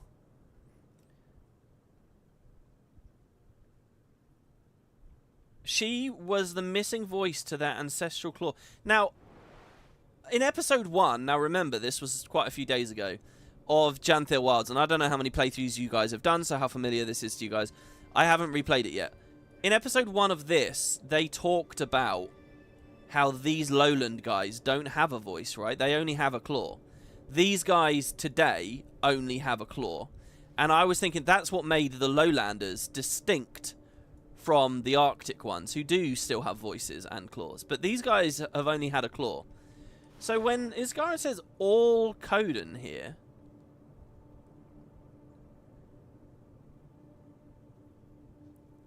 Also, how long ago was this? Also, that's a really cool story, just in general. Let's just take it for what it is. That there's the claw and the voice, and the fucking voice bailed. She just ran away. Just abandoned all the Codan. Yeah, she's going through the madness of the mist and all that, right? But she just skipped out on them and fled. And ultimately found Isgaran. So I'll move on from that real quick. Let's go back to this. I love this idea. So look, he's a good guy here. Once again, he's found a creature. So as I was reading this, I was thinking, why is Sidney pissed off? Sidney, ready? A voice on the verge of Coda's rage. Who knows what she would have done had I not ascended her and severed that connection. Sidney never thought of me the same after that. I imagine my saving sorrow was the final straw before exile. First of all, I didn't realize that Isgarin was completely exiled from the other Seers Society. He was exiled? So all the wizards in the court really are outcasts in their own ways. Eparch was not in Nayos. Waiting Sorrow was not among the Codan. Mabon was not among the Mursaat. Even Isgarin was not among the Seers. He was exiled. Was that in Secrets of the Obscure that he'd been exiled? I didn't realize that. I know that they had set a little bit up between Isgarin and Sidney, but nothing that explicit. By the way, as well, let's not forget, there is a little clue in Secrets of the Obscure. There's a moment where Paitha called Isgarin Your Majesty. Now, for me, that was just her being sarky and a bit of a cunt to him, really. But I wonder whether... no, I don't wonder. People have wondered whether there's something deeper to that. Whether she knows something extra about Isgarin, that he does have, like, royal blood amongst the Seers or something. That maybe Sidney and Isgarin were brothers or something, and he was entitled to the throne. There was something that was mentioned, if the Seers even had a throne. There was something that was mentioned maybe 2 or 3 episodes ago. That got one of you guys to leave a comment about that. But he got exiled for doing it. So yeah, I was wondering why Sidney was pissed. But yeah, there's this idea that, oh, we must protect the magic. We mustn't give the magic away. We've hid it in the bloodstones. The elder dragons are asleep. Be careful. Distributing magic causes chaos. Don't distribute magic. That's what the Seers believed, I guess. I'm kind of learning this as I read it, really. I didn't realize there was that big impulse. Well, I don't really remember ever hearing much about how the Seers felt about... Okay, there's a bit of a hole in the story, right? We know that the previous Elder Dragon Rising, the Seers hide all the magic in the Bloodstones, right? We know that they do that. The Elder Dragons go back to sleep. Surely the Seers immediately then could have just released the magic again. But they didn't. They were at war with the Mursaat and stuff. They didn't. They left the Bloodstones as they were, filled with magic. So they must have had this philosophy of keep the magic away from the little people. They must have had this philosophy of superiority, and we're the ones that hid it away, and it's ours to do as with which we will. So ArenaNet, as far as I know, have never really sat down and said to the camera that's what happened, but it makes sense. And here, they're pretty close to saying that. And that's my guess. Sidney thinks we shouldn't distribute this magic, and I lead the Seers, so that's how it's going to be. Isgarin disagrees. And Isgarin helps Waiting Sorrow, who's going mad. And he seems to think she could do major damage, by the way, if he hadn't done that. And he believes he severed the connection. He hasn't really. He's wrong about this, as we were talking about with the whole Eparch thing, which is cool. And that leads me into the other amazing thing here, the gods at the top. When he says, when she came to me, goodness knows, well before the gods doomed this place. And he just moves on. He just skips past that. The gods doomed this place. I assume he's talking about the gods' decision to grab the bloodstone and crack it open and give magic to everyone. Remember, this is the story of the gods. They grabbed the bloodstone, and it's really interesting. Okay, so like, to have followed this franchise as a lore nerd over the years, there was always kind of a hard cut between Seers living on Tyria 10,000 years ago, and then a great war between them and the Mursaat. They wipe themselves out, then the gods get here, and they fuck with the Bloodstone. It was never explicitly said, but the inference and the vibe has always been that the gods got to a Tyria that's kind of empty for them to fuck around with. Now, technically, we know there were still Seers around. They weren't totally wiped out, and of course that's true, because in Prophecies we meet some, and we've even got Isgarin here. So we know that there's some lingering leftovers of the Seer civilization at the end of the war with the Mursaat. We know there's some around. But never has the game really talked about the gods meeting the seers and actually asking for their consent when it comes to cracking the Bloodstone open. ArenaNet have never given us that story or painted that picture, but now they're making me think about it. And yeah, it must have been. The gods got here. We know at some point they cracked the Bloodstone open. What the fuck would the remaining seers think about that? Sidoni's still alive at this point, maybe. Many seers might be alive. They might be like, what the fuck are you doing? No, don't do that. They'd probably be angry about it, but it seems powerless to stop it. If Seer civilization is protective of the Bloodstones, which it must have been, otherwise wouldn't they have cracked them open already? Or just because they're thinking about the Elder Dragons still sleeping and waiting or something. I could draw an arrow here, Zytown was here at the end of the day. I don't know, it's interesting to think of a moment. What did the gods say to the Seers when they did this with the Bloodstone? Did they say anything? And finally, let's not forget Melandru, Dwayna, Balthazar, Lissa, who am I forgetting? Someone. All agreed. Abaddon didn't. And they fucking threw him in jail for it. If you're a seer and you have got the Bloodstones, they're your creation. These Mistwalkers come in and say we're gonna distribute that. And one of the Mistwalkers says, okay, not. Do you see what I'm saying? It's Seers and Abaddon versus the gods. Surely Sidony likes Abaddon. Surely many of the Seers like Abaddon. Surely, when they scream in anguish, they open a portal to the domain of anguish. Maybe this is why Isgarin here is thinking about the domain of anguish or something. But then again, no, Isgarin's more of on the side of the gods than Abaddon. Surely. It's weird to think that there might have been Seers out there that might have been trying to break Abaddon out. Or would have been incentivized to, at least. Not that there was ever any evidence for any of that in Nightfall or anything like that. But it's interesting, isn't it?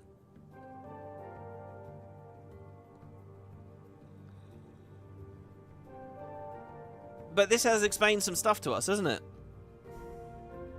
I think. This thing about the unified Codan, that's crazy, man. I never really heard or had that impression of unified Codan. And what did they say?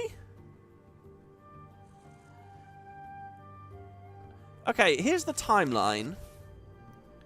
Unified Codan, she is the voice. She's not just a voice, she is the fucking voice. And whatever being a voice does means you're getting haunted by the mist. There's some kind of crazy entity that infects you from the mist when you're a voice, right? Possibly another story from one of these other dimensions, right? But she abandons her post. Then she roams around, she gets really strong. Then the Codan split between Janthir and Or. I think he just means the lowland Codan, though. I think he's only talking about the lowland ones. I don't know. Or maybe it's both. I don't know. And why did they... I still don't really know what the timeline is here when they got to Or and why. But this all would have been after the gods. Question mark? No, not necessarily. This all still could have been before the gods.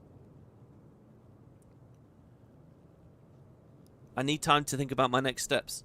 Okay, and yeah, so back to the live chat. You guys saying he's your drama queen. I still don't see it. I mean, this is crazy. I haven't seen... He's very cold and calculated and quiet and reserved. He's one of the most reserved characters we've ever had. That's why he's refreshing. I don't know why you guys are calling him a princess and a drama queen. I'm not seeing that. But this feels really crazy and extra, for sure, this paragraph here. But I wouldn't say that typifies his behavior on a normal day. What's this? On lore interpretation, the Chinese Taiwan Guild Wars lore implies that Abaddon was evil. Yeah, I remember that. I don't know whether I believe in the canonicity of that, though.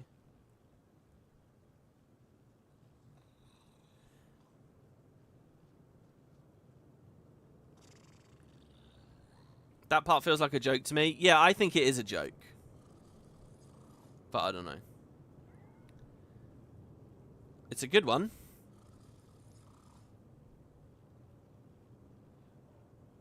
Oh, there you go. Yeah, so the original Coden blog post from pre-launch, where it was like, meet the Coden, that explicitly says voices, plural. The Great Seers, the voices of the Coden, said it was time to wait and to learn. Oh, yeah, and then, but some of them left. I remember, yeah. With their thick white and white fur, the Coden would be safe. But wait, well, hold on, I'll just get it for you guys. Here we go. There's no, I'm not going to pick these fragments out of here. So just so that you guys know, before Guild Wars 2 came out, they did a series of blog posts on each of the various races. Like there was one on the crate and stuff, and they were all pretty good. They have like little behind the scenes sections. They have story sections. So the Coden one was called The Wisdom and the Power of the Coden. Oh, it's really long.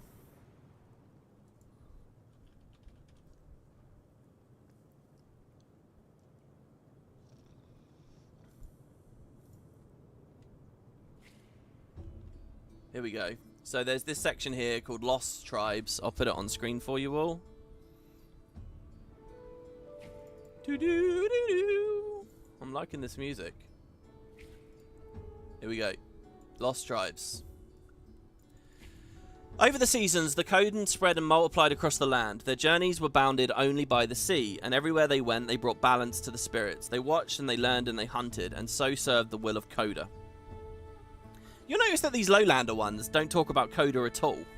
Anyway, now all things... Lowland is new from Janthir Wilds. Everything in this blog post was only ever referring, as far as I understood it, the Arctic ones. Now all things grow and all things die. Even the glacier is not unchanging. And there came to be a great storm. That's alluding to Jormag, okay? Jormag came. And the storm did not end, even though month and month and month and season after season passed. And the great seers, the voices of the Coden, said it was time to wait and to watch and to learn. With their thick white fur, the Coden would be safe. But waiting was not easy, for there was little to hunt in the storm. And in the great halls, the rumbling of bellies echoed like the roaring of bears. And there was a claw without a voice. Fuck me, look at that right there. This is pre-launch lore. There was a claw without a voice. A hunter among the Coden who refused to stay. He said that fur or no fur. I've read this 100 times and I've never thought about this thing, that he didn't have a voice. There was a claw without a voice. A hunter among the Coden who refused to stay. He said that fur or no fur, storm or no storm, a hunter must hunt. And he led many others with him into the storm to seek hunting grounds in the lands to the far south, where the snow was light, and they were never seen again. Hold on. So is that describing all the Coden, the ancestor of all the Coden we've ever met in Guild Wars 2?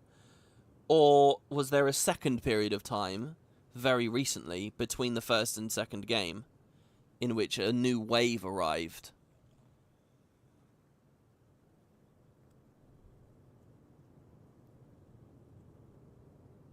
I assume it's talking about all of them ever. They were never seen again by the ones in the Arctic. Not by any sentient people. The Coden did not claim any connection or relationship to the Norn, but some voices choose to interpret early stories of a lost group of Coden as an explanation of the origin of the Norn. Yeah, but these are related to one another. If this is true, they are. Yeah, okay, I know what's happened here. I've always interpreted that story of the claw without the voice that abandoned the rest of the race to be a potential origin of the Norn. Because what ArenaNet are doing in this blog post is that it's connected. The story above is connected to the explanation beneath. So we've just heard that story about a tribe of Coden that went missing and were never seen again. And now, by the way, the Coden don't claim any connection or relationship to the Norn race, but some voices choose to interpret early stories of a lost group of Coden, i.e. the story above, as an explanation for the origin of the Norn. If this is true, they argue, then the Norn are failed Coden who have forgotten their place as judges and protectors of the balance, and that is why their true bear form has been replaced by a fragile, furless state. Because of this pressure from their shaman, the Coden often treat the Norn as spiritual failures, possibly even a race moving backwards in the cycle of life towards primitivism and destruction, and that even as the dwarves before them, if this is true, the Norn are a race on the edge of extinction. Which obviously doesn't really translate in game anywhere. I've never seen a Coden being... Oh, maybe in Snowden Drifts.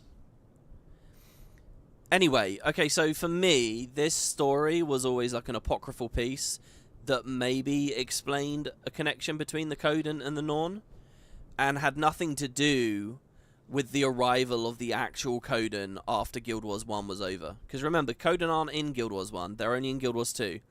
And they moved down with the recent Jormag Rising. The Great Storm being described here, I always interpreted as the previous Jormag Rising. Which I guess could be true, actually.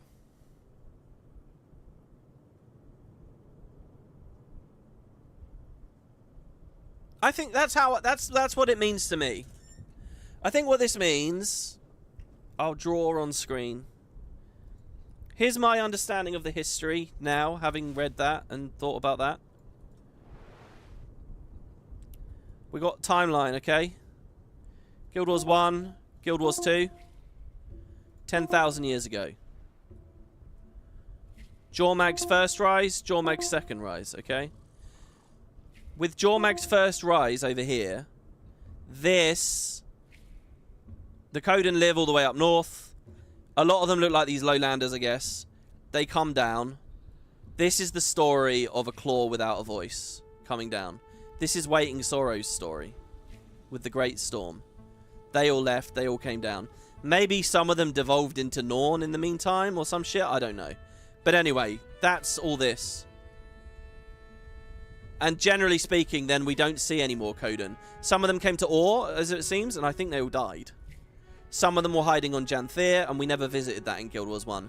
So there were Coden around in Guild Wars 1, but they were either in Or and dead, or they were at Janthir, and we never visited Janthir. So that's from the 10,000 years ago. Then we have Guild Wars 2 and Jormag's new rising, and that's when all the Arctic ones came down on their sanctuaries with loads of different claws and loads of different voices. There was a claw and a voice here, and they came down, and these guys came down. So the Arctic ones are new arrivals. These lowland ones were always here, we just couldn't see them. Some died here as well. That's what I think it is. I think it's Waiting Sorrow. There was a story, and yeah, I had completely forgotten this detail. That on this blog post, when describing this Great Storm all this time ago, it's written right there. That's so cool. There was a claw without a voice. She was the voice. And she got plucked away by Isgarin. So that's how I see all of that. Maybe you guys disagree. I'll be keeping my eye on the comments and stuff. But I think that's really cool. And everything fits. I don't think I have anything else to say about this book. Oh my god, are we getting a bit too... Are we doing... This is a bit ridiculous now, isn't it? A bit too much chit-chat on each thing? Okay, why... So for some reason, that's encouraged me to go meet Poised Arrow. Are we going to tell them that she's, like...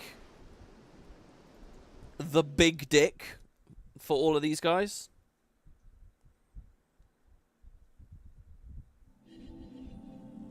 Oh, Cossage has got some other quotes here. A Coden villager. I was just thinking, you'd mentioned the Dragonstorm before, from the last awakening of the Elder Dragons. And another villager says, yeah, what of it? And the original guy says, well, you recall the story of the Southward Claw? A claw with no voice to guide them, fled amidst the Dragonstorm. They travelled south and were never seen again. The Elder Dragons were south, and many Coden believe the Southward Claw became the first of the Norn. And then the other villager says, you say things you don't understand. That we could never know. We'll leave it at that. I do wonder why we never saw Coden risen in Or. Maybe it'll be explained later. Maybe, yeah. I get the feeling that the gods might have wiped them out or something. I don't know. Because how does everything we just heard about tie into this other thing, which was that the Arctic Coden had a beef with the Or guys? Why did they fragment? What was their beef? Normally, if my son came home injured, I'd question in whose company he was engaging in such reckless behavior. But since your arrival, Wayfinder, there is no question. Stoic Odran. Pa, I told you, the fault is mine. I didn't respect my limits. The Wayfinder reminded me it's all right to step away. Pa, I'm okay. You should have seen the Wayfinder out there. Never witnessed a stoic warrior turned into such a kindly mother hen. Checking my wounds, aiding my exit, all with concern in the voice and a tear in the eye. Might be a bit of an exaggeration. Regardless, my son requires time to recuperate, as does the ecosystem. The Titans have done a number on our community. Initiatives are underway in Moldering Greenwood and Stricken Plains to restore the local flora and fauna. Wayfinder, any additional aid you may provide would greatly benefit our restorative efforts. Say no more. Happy to help. In part 1, they said the Codan went to Ore, began to hear the call of Coda again. So that probably has something to do with it. Really? Oh my god, hold on.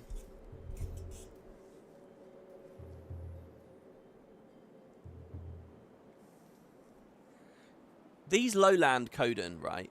They are the Codan that came south without a voice. There was only a claw, there was no voice. So they had no mist connection. They had no spirituality. They never, as they lived in the Arctic Codan, as they lived and died, they continued to have voices and they continued to have a connection to the mists. They continued to experience the rage of Coda and all this.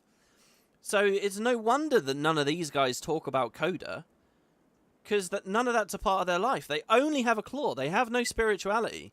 They're distrustful of magic, full stop. They have no mist connection. That's it. That's why they don't have voices. Because their original one, Waiting Sorrow, disappeared on them. And that's why they don't talk about Coda. Oh my god, what did they say to each other when we were in Lion's Arch? Back at the Guild Initiative HQ?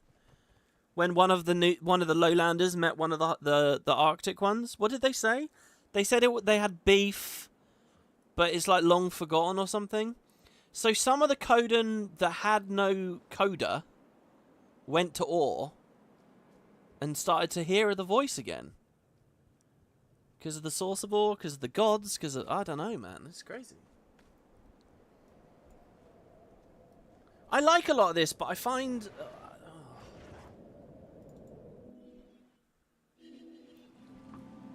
I know a lot of people will have just played through this in like a couple of hours. Like, did any of them have even remotely a complete picture? Or am I just really stupid that I need half an hour of chit chat before I get it? Do you know what I mean? Couldn't it be a bit more opaque? Is this because we don't get that much dialogue or characters or something? It's crazy. I don't know. I mean, it's there. Use your Warclaw to sniff out and rescue ailing animals in the Mouldering Greenwood. And seedlings covered by wildfire ash in the Stricken Plains. So they're both in Janthir, right? What's led me to doing this? Getting so distracted about prior revelations.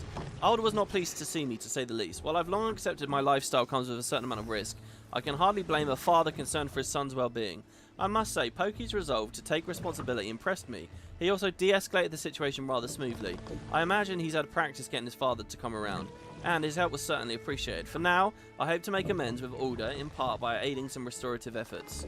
Oddly enough, Alder's frustration served as a perfect distraction from Waiting Sorrow. Like Pokey's approach, perhaps time out in the wilds will help me to get my thoughts in order. Christ, yes please. Oh, we were going to name my pet, by the way. Little Norris.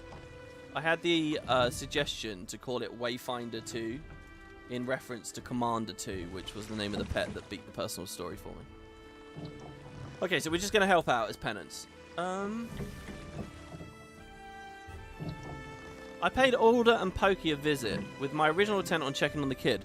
Though my mind was swimming, I kept as collected as possible. That family has more than enough on their plate, and, as I've said before, this situation is Waiting Sorrows to address, although the more I learn, the more suspicious I am of her. Hold on, why is the commander getting suspicious of her? Much to my surprise, the journal revealed that Isgaran broke Seer rules to ascend Waiting Sorrow to the Wizard's Court. But the greatest shock came in the form of another confession The legendary missing voice, the very one whose tribe the present-day lowlanders are descended from. Specifically, the journal here says lowlanders. There you go. They're being nice and clear here. Is in fact waiting sorrow. My mind's ablaze with countless questions. Why return to the lowlanders now after all this time? How will stoic Odran and poised arrow react? How old is she? It's, I think it's a real shame that I had forgotten that detail about the no voice, but there was a claw for that specific bit of the story. I feel like this has been written with the expectation all players know that already. But it wasn't on my mind, on any level.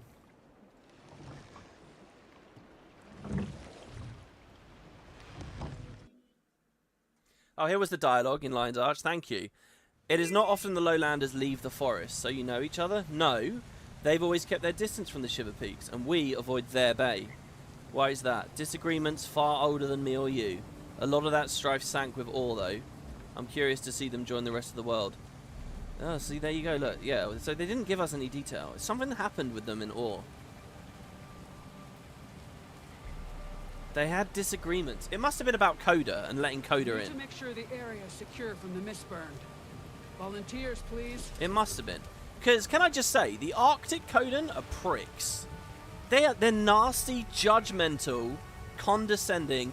They're a bit like the Wizard's Court, really. They view their whole job is to preserve the balance. Like, they should be all over the Wizard Court. In general, they're nasty with, and they have a superiority complex. The Arctic Codan, and I love them for that. So I can easily imagine them getting into a lot of conflict with a lot of people over the years, a lot of societies.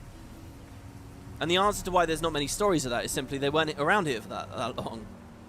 They only came south relatively recently, as far as I understood.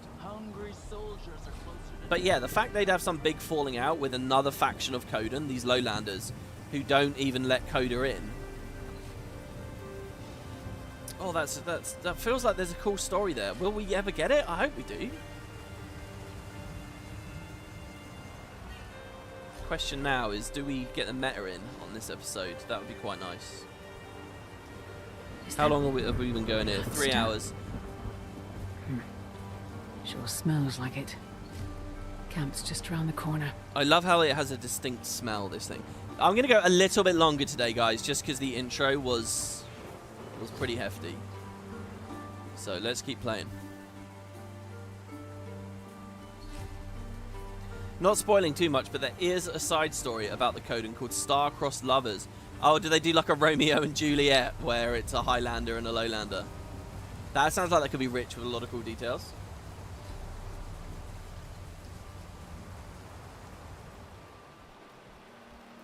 They do not expect most players to remember that. Yeah, but it's kind of a big revelation. Look at the way that it's written here. It's like the commander is well aware of that bit of like legend of the legendarium. I love that word, by the way. All right, let's get sniffing.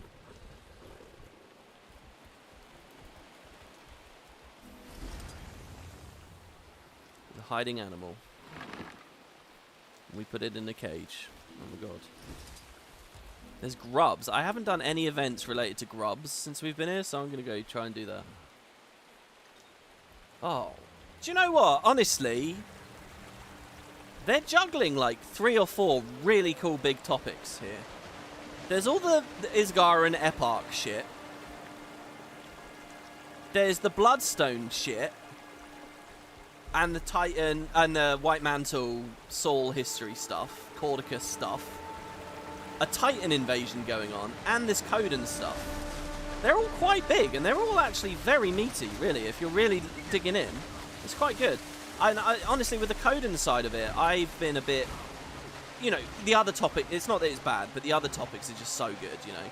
And I have been thinking, oh, you know, like, look at the intro to this part and the last part. I haven't really been talking about the Codan that much. They almost feel like... You know, I'll go on and on and on about Saul D'Alessio, and then we go just say hi to a bear, and it's like, what the fuck? But no, they got big stuff as well going on. And they have a lot of intrigue. And I'm so happy it's connected to that 2012 blog post.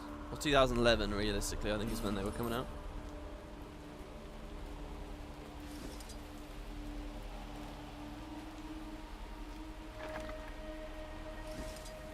And yeah, this is kind of a perfect story step now to just sort of... I don't know, if anyone's got any thoughts, let me... I can look at chat for a bit now.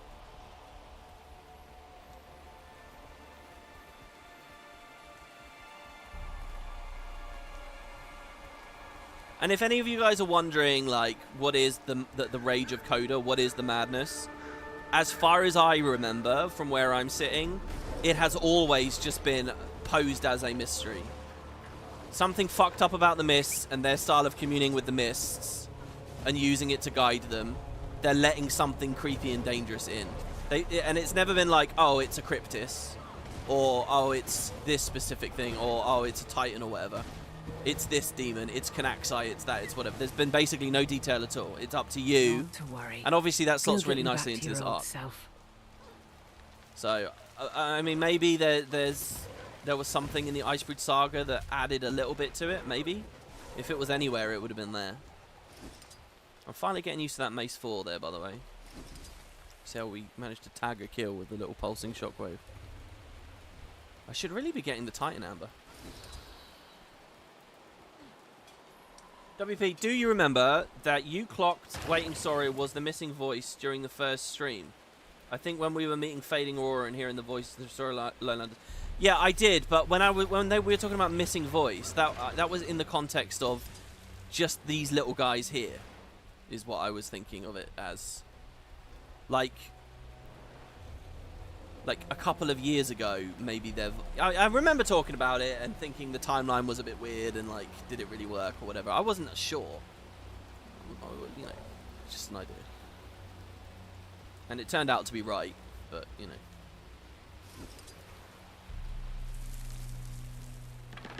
What kind of scares me is obviously I forgot the name Fading Aurora real quick.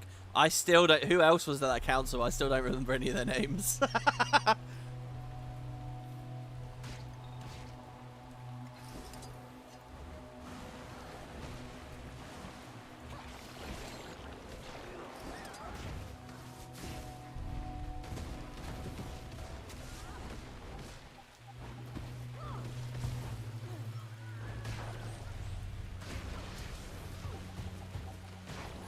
Hopefully Coda is real and he really is the primal spirit. Yeah, Cossage, you've had a lot of comments over the years. You seem like a huge fan of Coda. Worry. We'll get you back to your old self. Cossage has a theory that Coda... that, like, where Su-1 is, like, the mother of Tyria, Coda is, like, the father of Tyria. I'm not sure I really buy it. I think it's a bit of a reach. I'm not totally on there with you for that. But,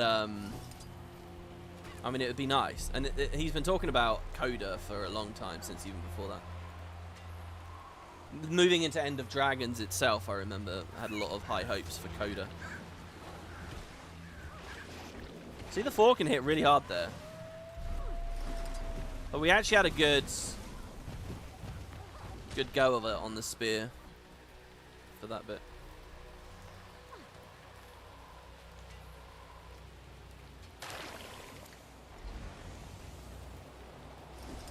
There's a Coda named Careless Whisper, but not in the council. Oh, just in that scene. Oh, by the way, yeah, we have the beehives now. I don't think I've pressed F on any of them yet. I'll show you guys here. Look, so for example, if I do my elite, all my utilities, pop the signet even, when we hit the beehive. Oh, no, this is a bloodstone empowered beehive. Oh, we need a whole other mastery for that one. Wait, does that one still also just work like an adrenal mushroom? Holy shit.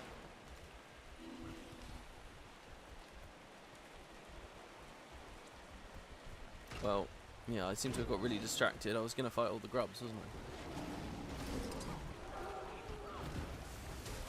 Let's deal with these.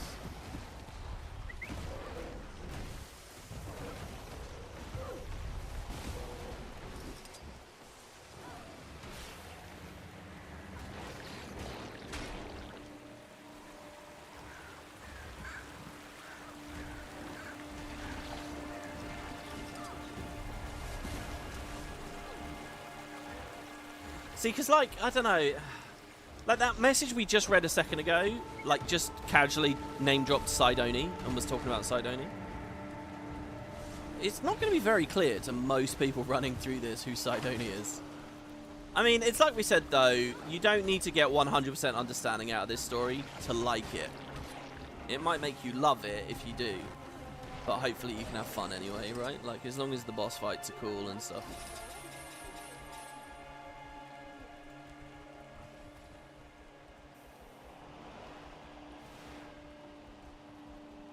Coda is 2 elder dragons and a trench coat.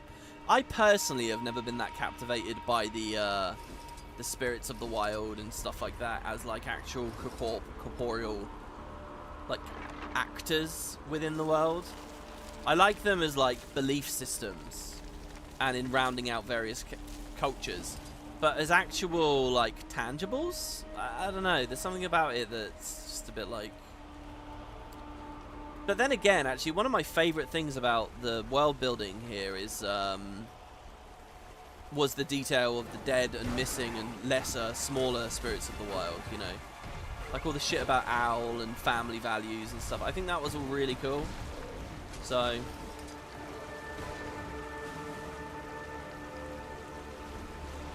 like what do we imagine here? We're building towards a scene where a giant ghost bear is talking to us from the clouds, like Simba appears to Musafa or whatever the fuck. What are their names? How does the Lion King go? You get what I mean, right? Like, what are we building to with that? Oh, Kerry, thank you very much. Oh my god, Kerry just gave out 10 memberships. That's really nice of you. Thank you. People were doing that a little bit on the earlier episodes. And I hope that, you know, and I've seen quite a few of them still around, so thank you very much. I hope you guys are enjoying those.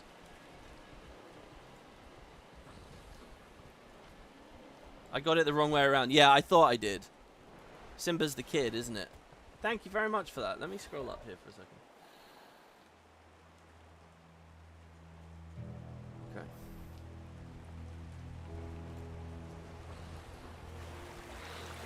Musafa was the dad who died. Yeah, and what was the uncle? Scar. Yeah. I'm a true connoisseur, guys. I love Hamlet. Hamlet's my favourite story ever told. Shakespeare's a genius. It's one finely tuned nose you've got. Great work. That was a lot of little animals, I have to say. Okay, next. We can go get these guys. Ow, you wanker! This fucking game, man. Die. You see how quick Mace was there? Jesus Christ. And that wasn't manual quickness, that was sigil quickness. AKA banger. Yeah, that's fair.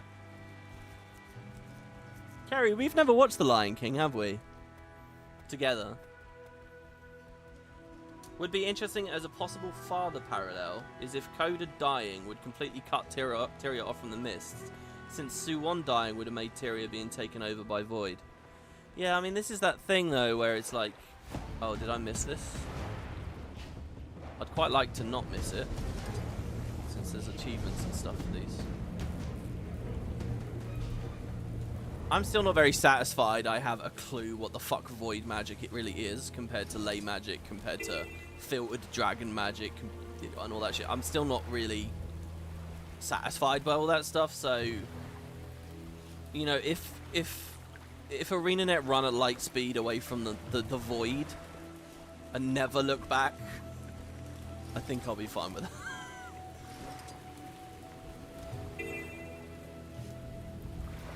Also, there's The Lion King 2, where it's their kids. Yeah, Nala's the mum that made everyone realise they're a furry, right? Because there's that one specific scene where she's, like, laying on her back with, like, the doomy eyes. Is that what they call? What? Bedroom eyes? Is that it? You all know what I mean. It's on Reddit all the time. Type on into Google, Lion King bedroom eyes. Don't forget about Lion King 1.5. Oh, the Leviathan event's up, by the way. I haven't seen that yet. I'm actually completely uninterested in doing it, because I assume there's no lore. Oh, what do we do? Did we attack that? No?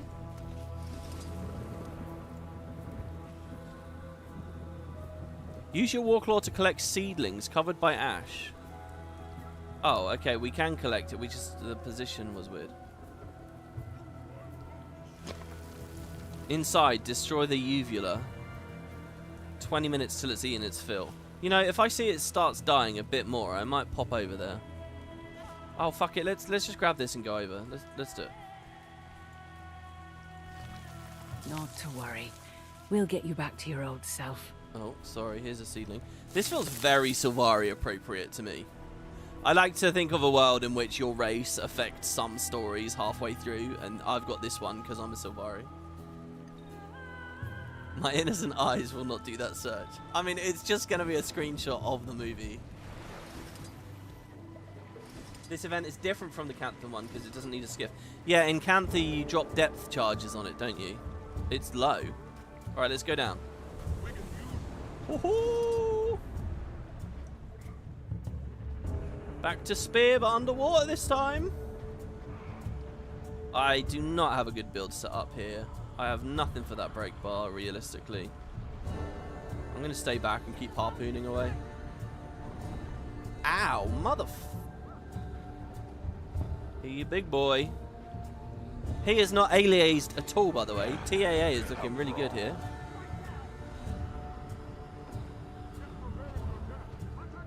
Look at it. He looks 100% smooth. I don't know how good the quality is once it's getting onto YouTube.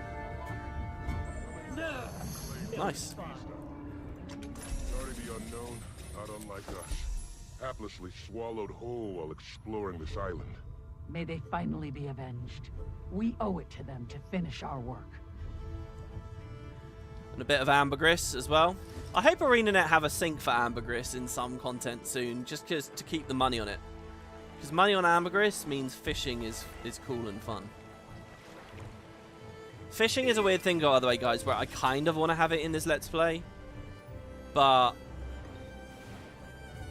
oh, do you know what? For these big opening Q&A sections, it would be really cool if I'm fishing during them. But reading the messages and the screenshots and catching fish isn't going to be... maybe off screen I get a bunch of fishing footage. That could work. I might have fishing coming up. And I might have some Secrets of the Obscure fishing as well, because I didn't really do that. It was one of the things I didn't really indulge in. Let's get the cleanse and the barrier before we swap. Oh yeah. Down the random weakness though.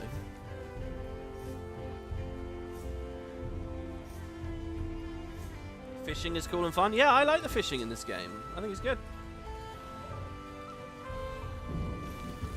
You found something. Good job. The fact you can get ambergris in here makes you think it's going to be a part of the legendaries. Wait. Legendaries? Hold on, I thought it was just a spear. What? How out of touch am I? Is there more than a spear coming? Wonder what they're going to do for raid incentives as well.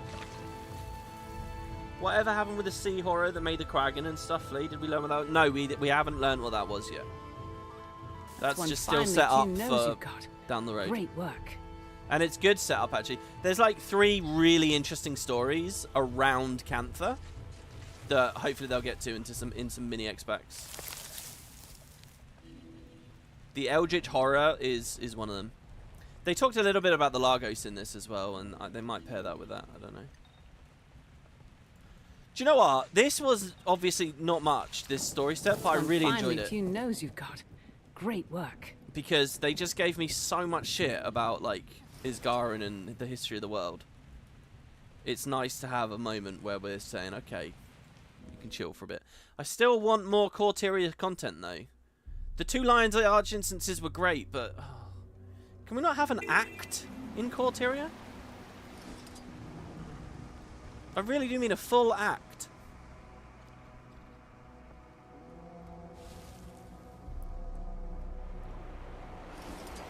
Oh, there we go. Finding balance. Chapter 8 will come to its conclusion, it seems here, guys. We're getting basically a chapter an episode, it seems. Oh, we can use our walk. I'm back home, guys. Even though I look really demony and crazy here. Should we do another random die?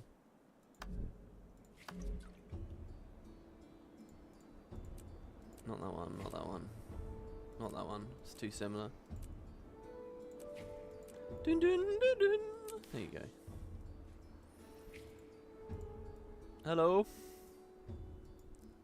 Perking up already, isn't he? Stronger by the minute. Pa suggested I get some rest out here away from the village. Said the fresh air would do me good. This is my house. Sense. You can't invite people Glad here. he's willing to trust you in my vicinity. Of course he does. He likes you. Just worries too much. About everybody. Not just me. We'll tell him soon, Pokey. I promise. After you've recovered a bit more. Don't want to put him in the healing ward too. For now, best do what your pa says. Relax and enjoy the scenery. You won't be the only one here recuperating. I'm housing some rescued wildlife while they recover. Should check on them. Oh, is this where I can start putting my... Wait, what was it? You can't do minis, right? But you can do other characters. I gotta see how this works, you know. I want to get some of my characters here. Oh, she's just leaving. This is crazy that you can't just talk to her about half this stuff. Oh, yeah, and the other legendary is the backpack. You're right, I forgot about that. We did cover that, and yeah, because I thought, when I first heard it, I thought it was going to be like a bag. But no, it's a new backpack. I'll tell you, they need to do a golden fractal backpack, and then an abyss version. Come on, it's right there on the table. But maybe that should be in accordance with like an overhaul. Not an over. I don't like that word at all. An update to some fractal systems, some refinements to fractals with the next mini X pack, and expand the legendary progression there, so we can get a golden and then an abyss one. I'd be very happy with that. That actually completely falls under the line of stuff I really think Guild Wars needs. Okay, so we can grow them with some water. The leaves of the plant are withered and dry. I saw some empty buckets around. I'll find you some water. I'm properly speaking to them. This is fine as a Sylvari. If I play this and my char is doing that, I'm not going to be too comfortable. I need a bucket, though.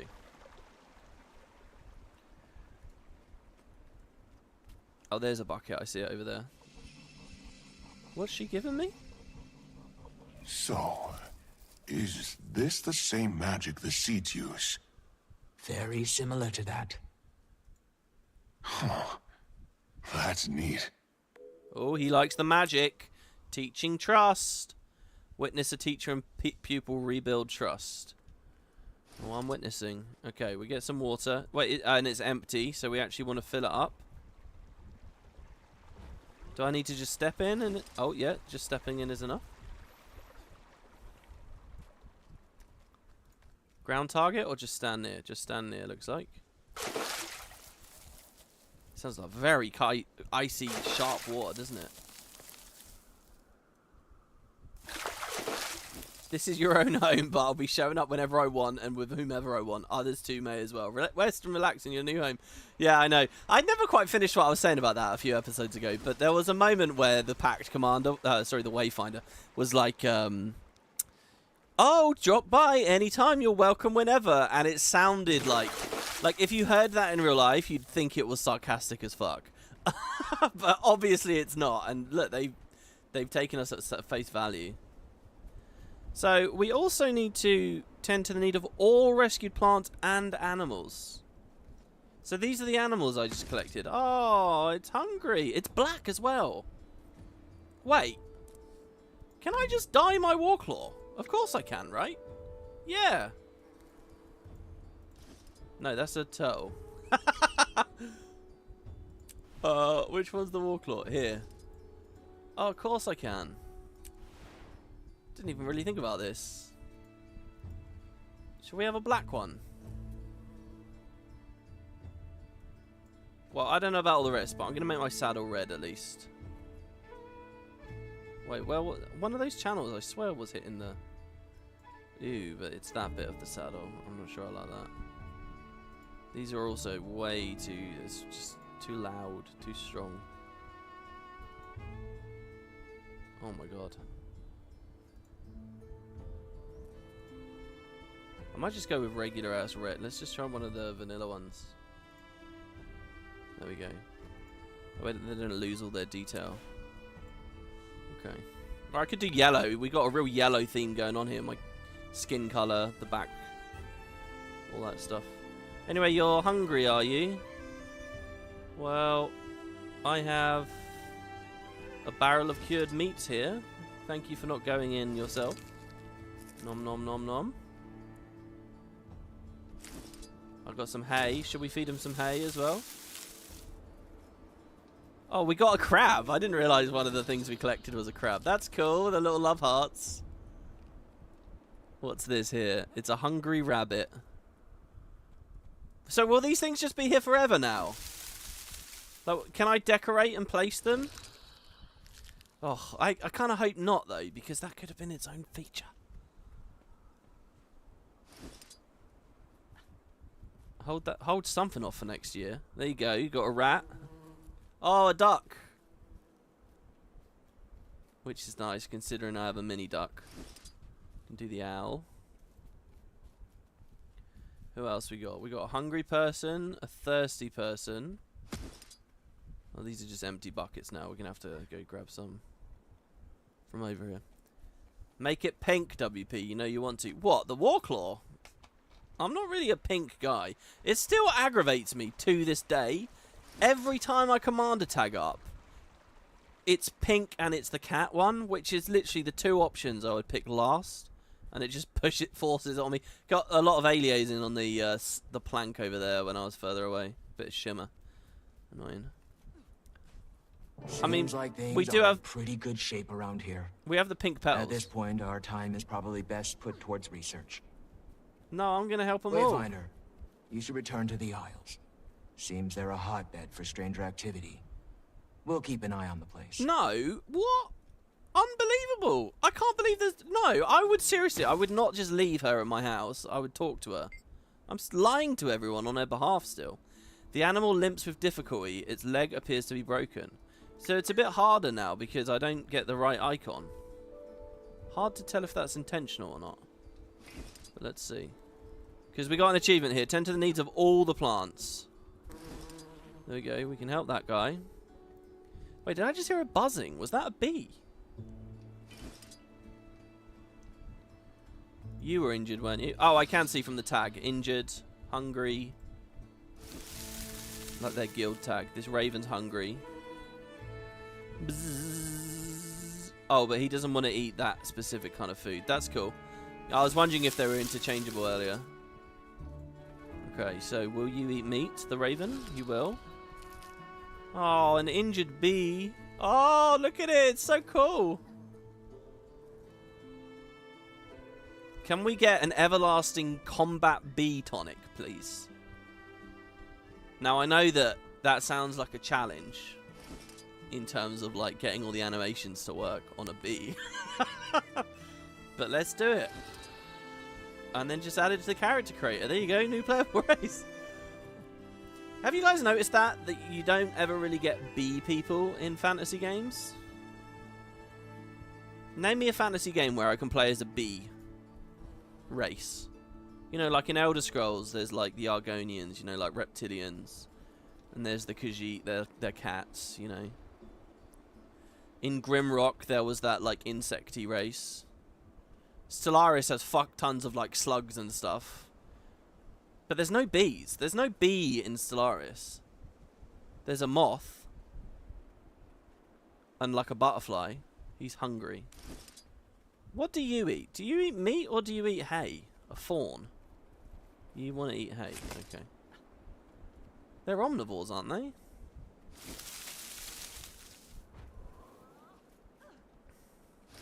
You need to play the latest FF14 raid? Really? There's fucking bees in that. I thought that was like a sci-fi Borderlands arena thing. Only in a fighting game? Dark Stalkers?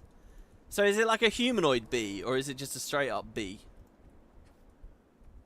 Why is the Janthir bee not a ranger pet as well? That would be an epic ranger pet, surely. Look how fuzzy it looks as well. It's really good. It looks properly fuzzy.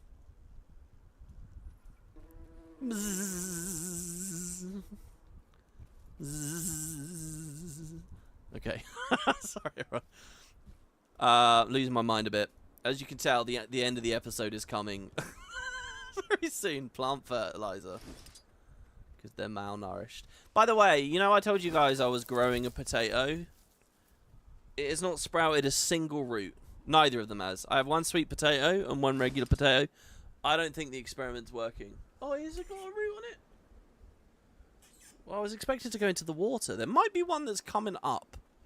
But yeah, so far my aquaponics. I might buy some actual soil and something real to plant up there. 4 hours and I go insane. Actually, there is a Simpsons joke where Apu is like, he had to do like 5 shifts in a row. He had to work like, because his brother's like doing something, getting married or something. And by the end, he thought he was a hummingbird. And you see him on the CCTV going zzz, or something. He's basically doing that. Okay, what have we missed? I've helped all the plants.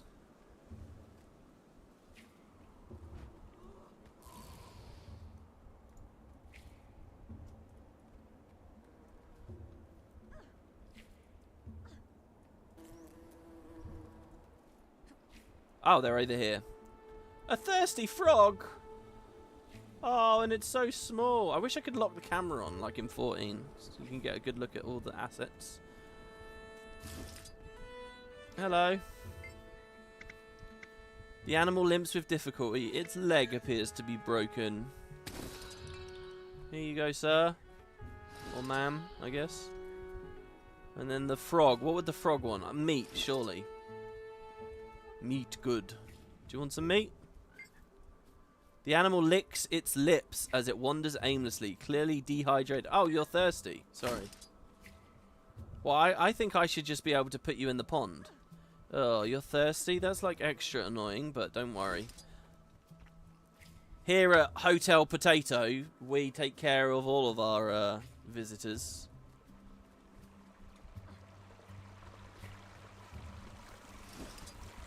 It's weird you've left potatoes on counters and they sprout. Yeah, same.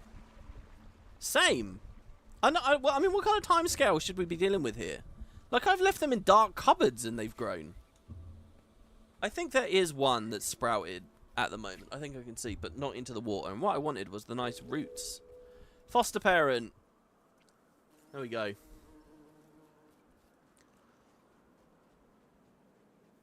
Okay, so. It would appear that we're still on step 8, but it says help maintain environmental balance in Janthir Century by completing events and weakening Titan forces. So, this is probably a really good place to stop because I can do this off screen. See? So, over the, between this episode and the next, I'll just do some random events. Events you've already seen, like this one here. So I will beat this, and I'll fill that bar up. I won't do any content that we haven't seen. And I might do a bit of fishing for some background footage, maybe. By the way, I need to finish that heart, and then we have Mabon. Or one of these hearts. I've literally got everything on accident. Look at that. Everything is done. How's our thing as well? Okay, and we nearly have the Warclaw finished. It's pretty good. So there you go, guys. That's part 8. And we're in part 8 in game as well. I anticipate probably next time will be part 9. And then the one after that will be part 10 and we'll be finished. Oh, there was water really close and I missed it. Oh, well, there you go. Well, thanks very much for watching, guys. I hope you enjoyed. I hope you have a good day. Thanks for sticking with me for a bit of a longer one. And I will see you on the next part at any time. Feel free to join the Spud Discord. Feel free to drop any YouTube comments on anything we talked about. Especially if it was a live chat message, and obviously I missed so many of them as this has gone along. If there's something you feel... If there's something you enjoyed or just want me to know, please feel free to drop a message. And, yeah, that's it. Take care, guys. Have a good evening. I'll see you next time. Bye-bye.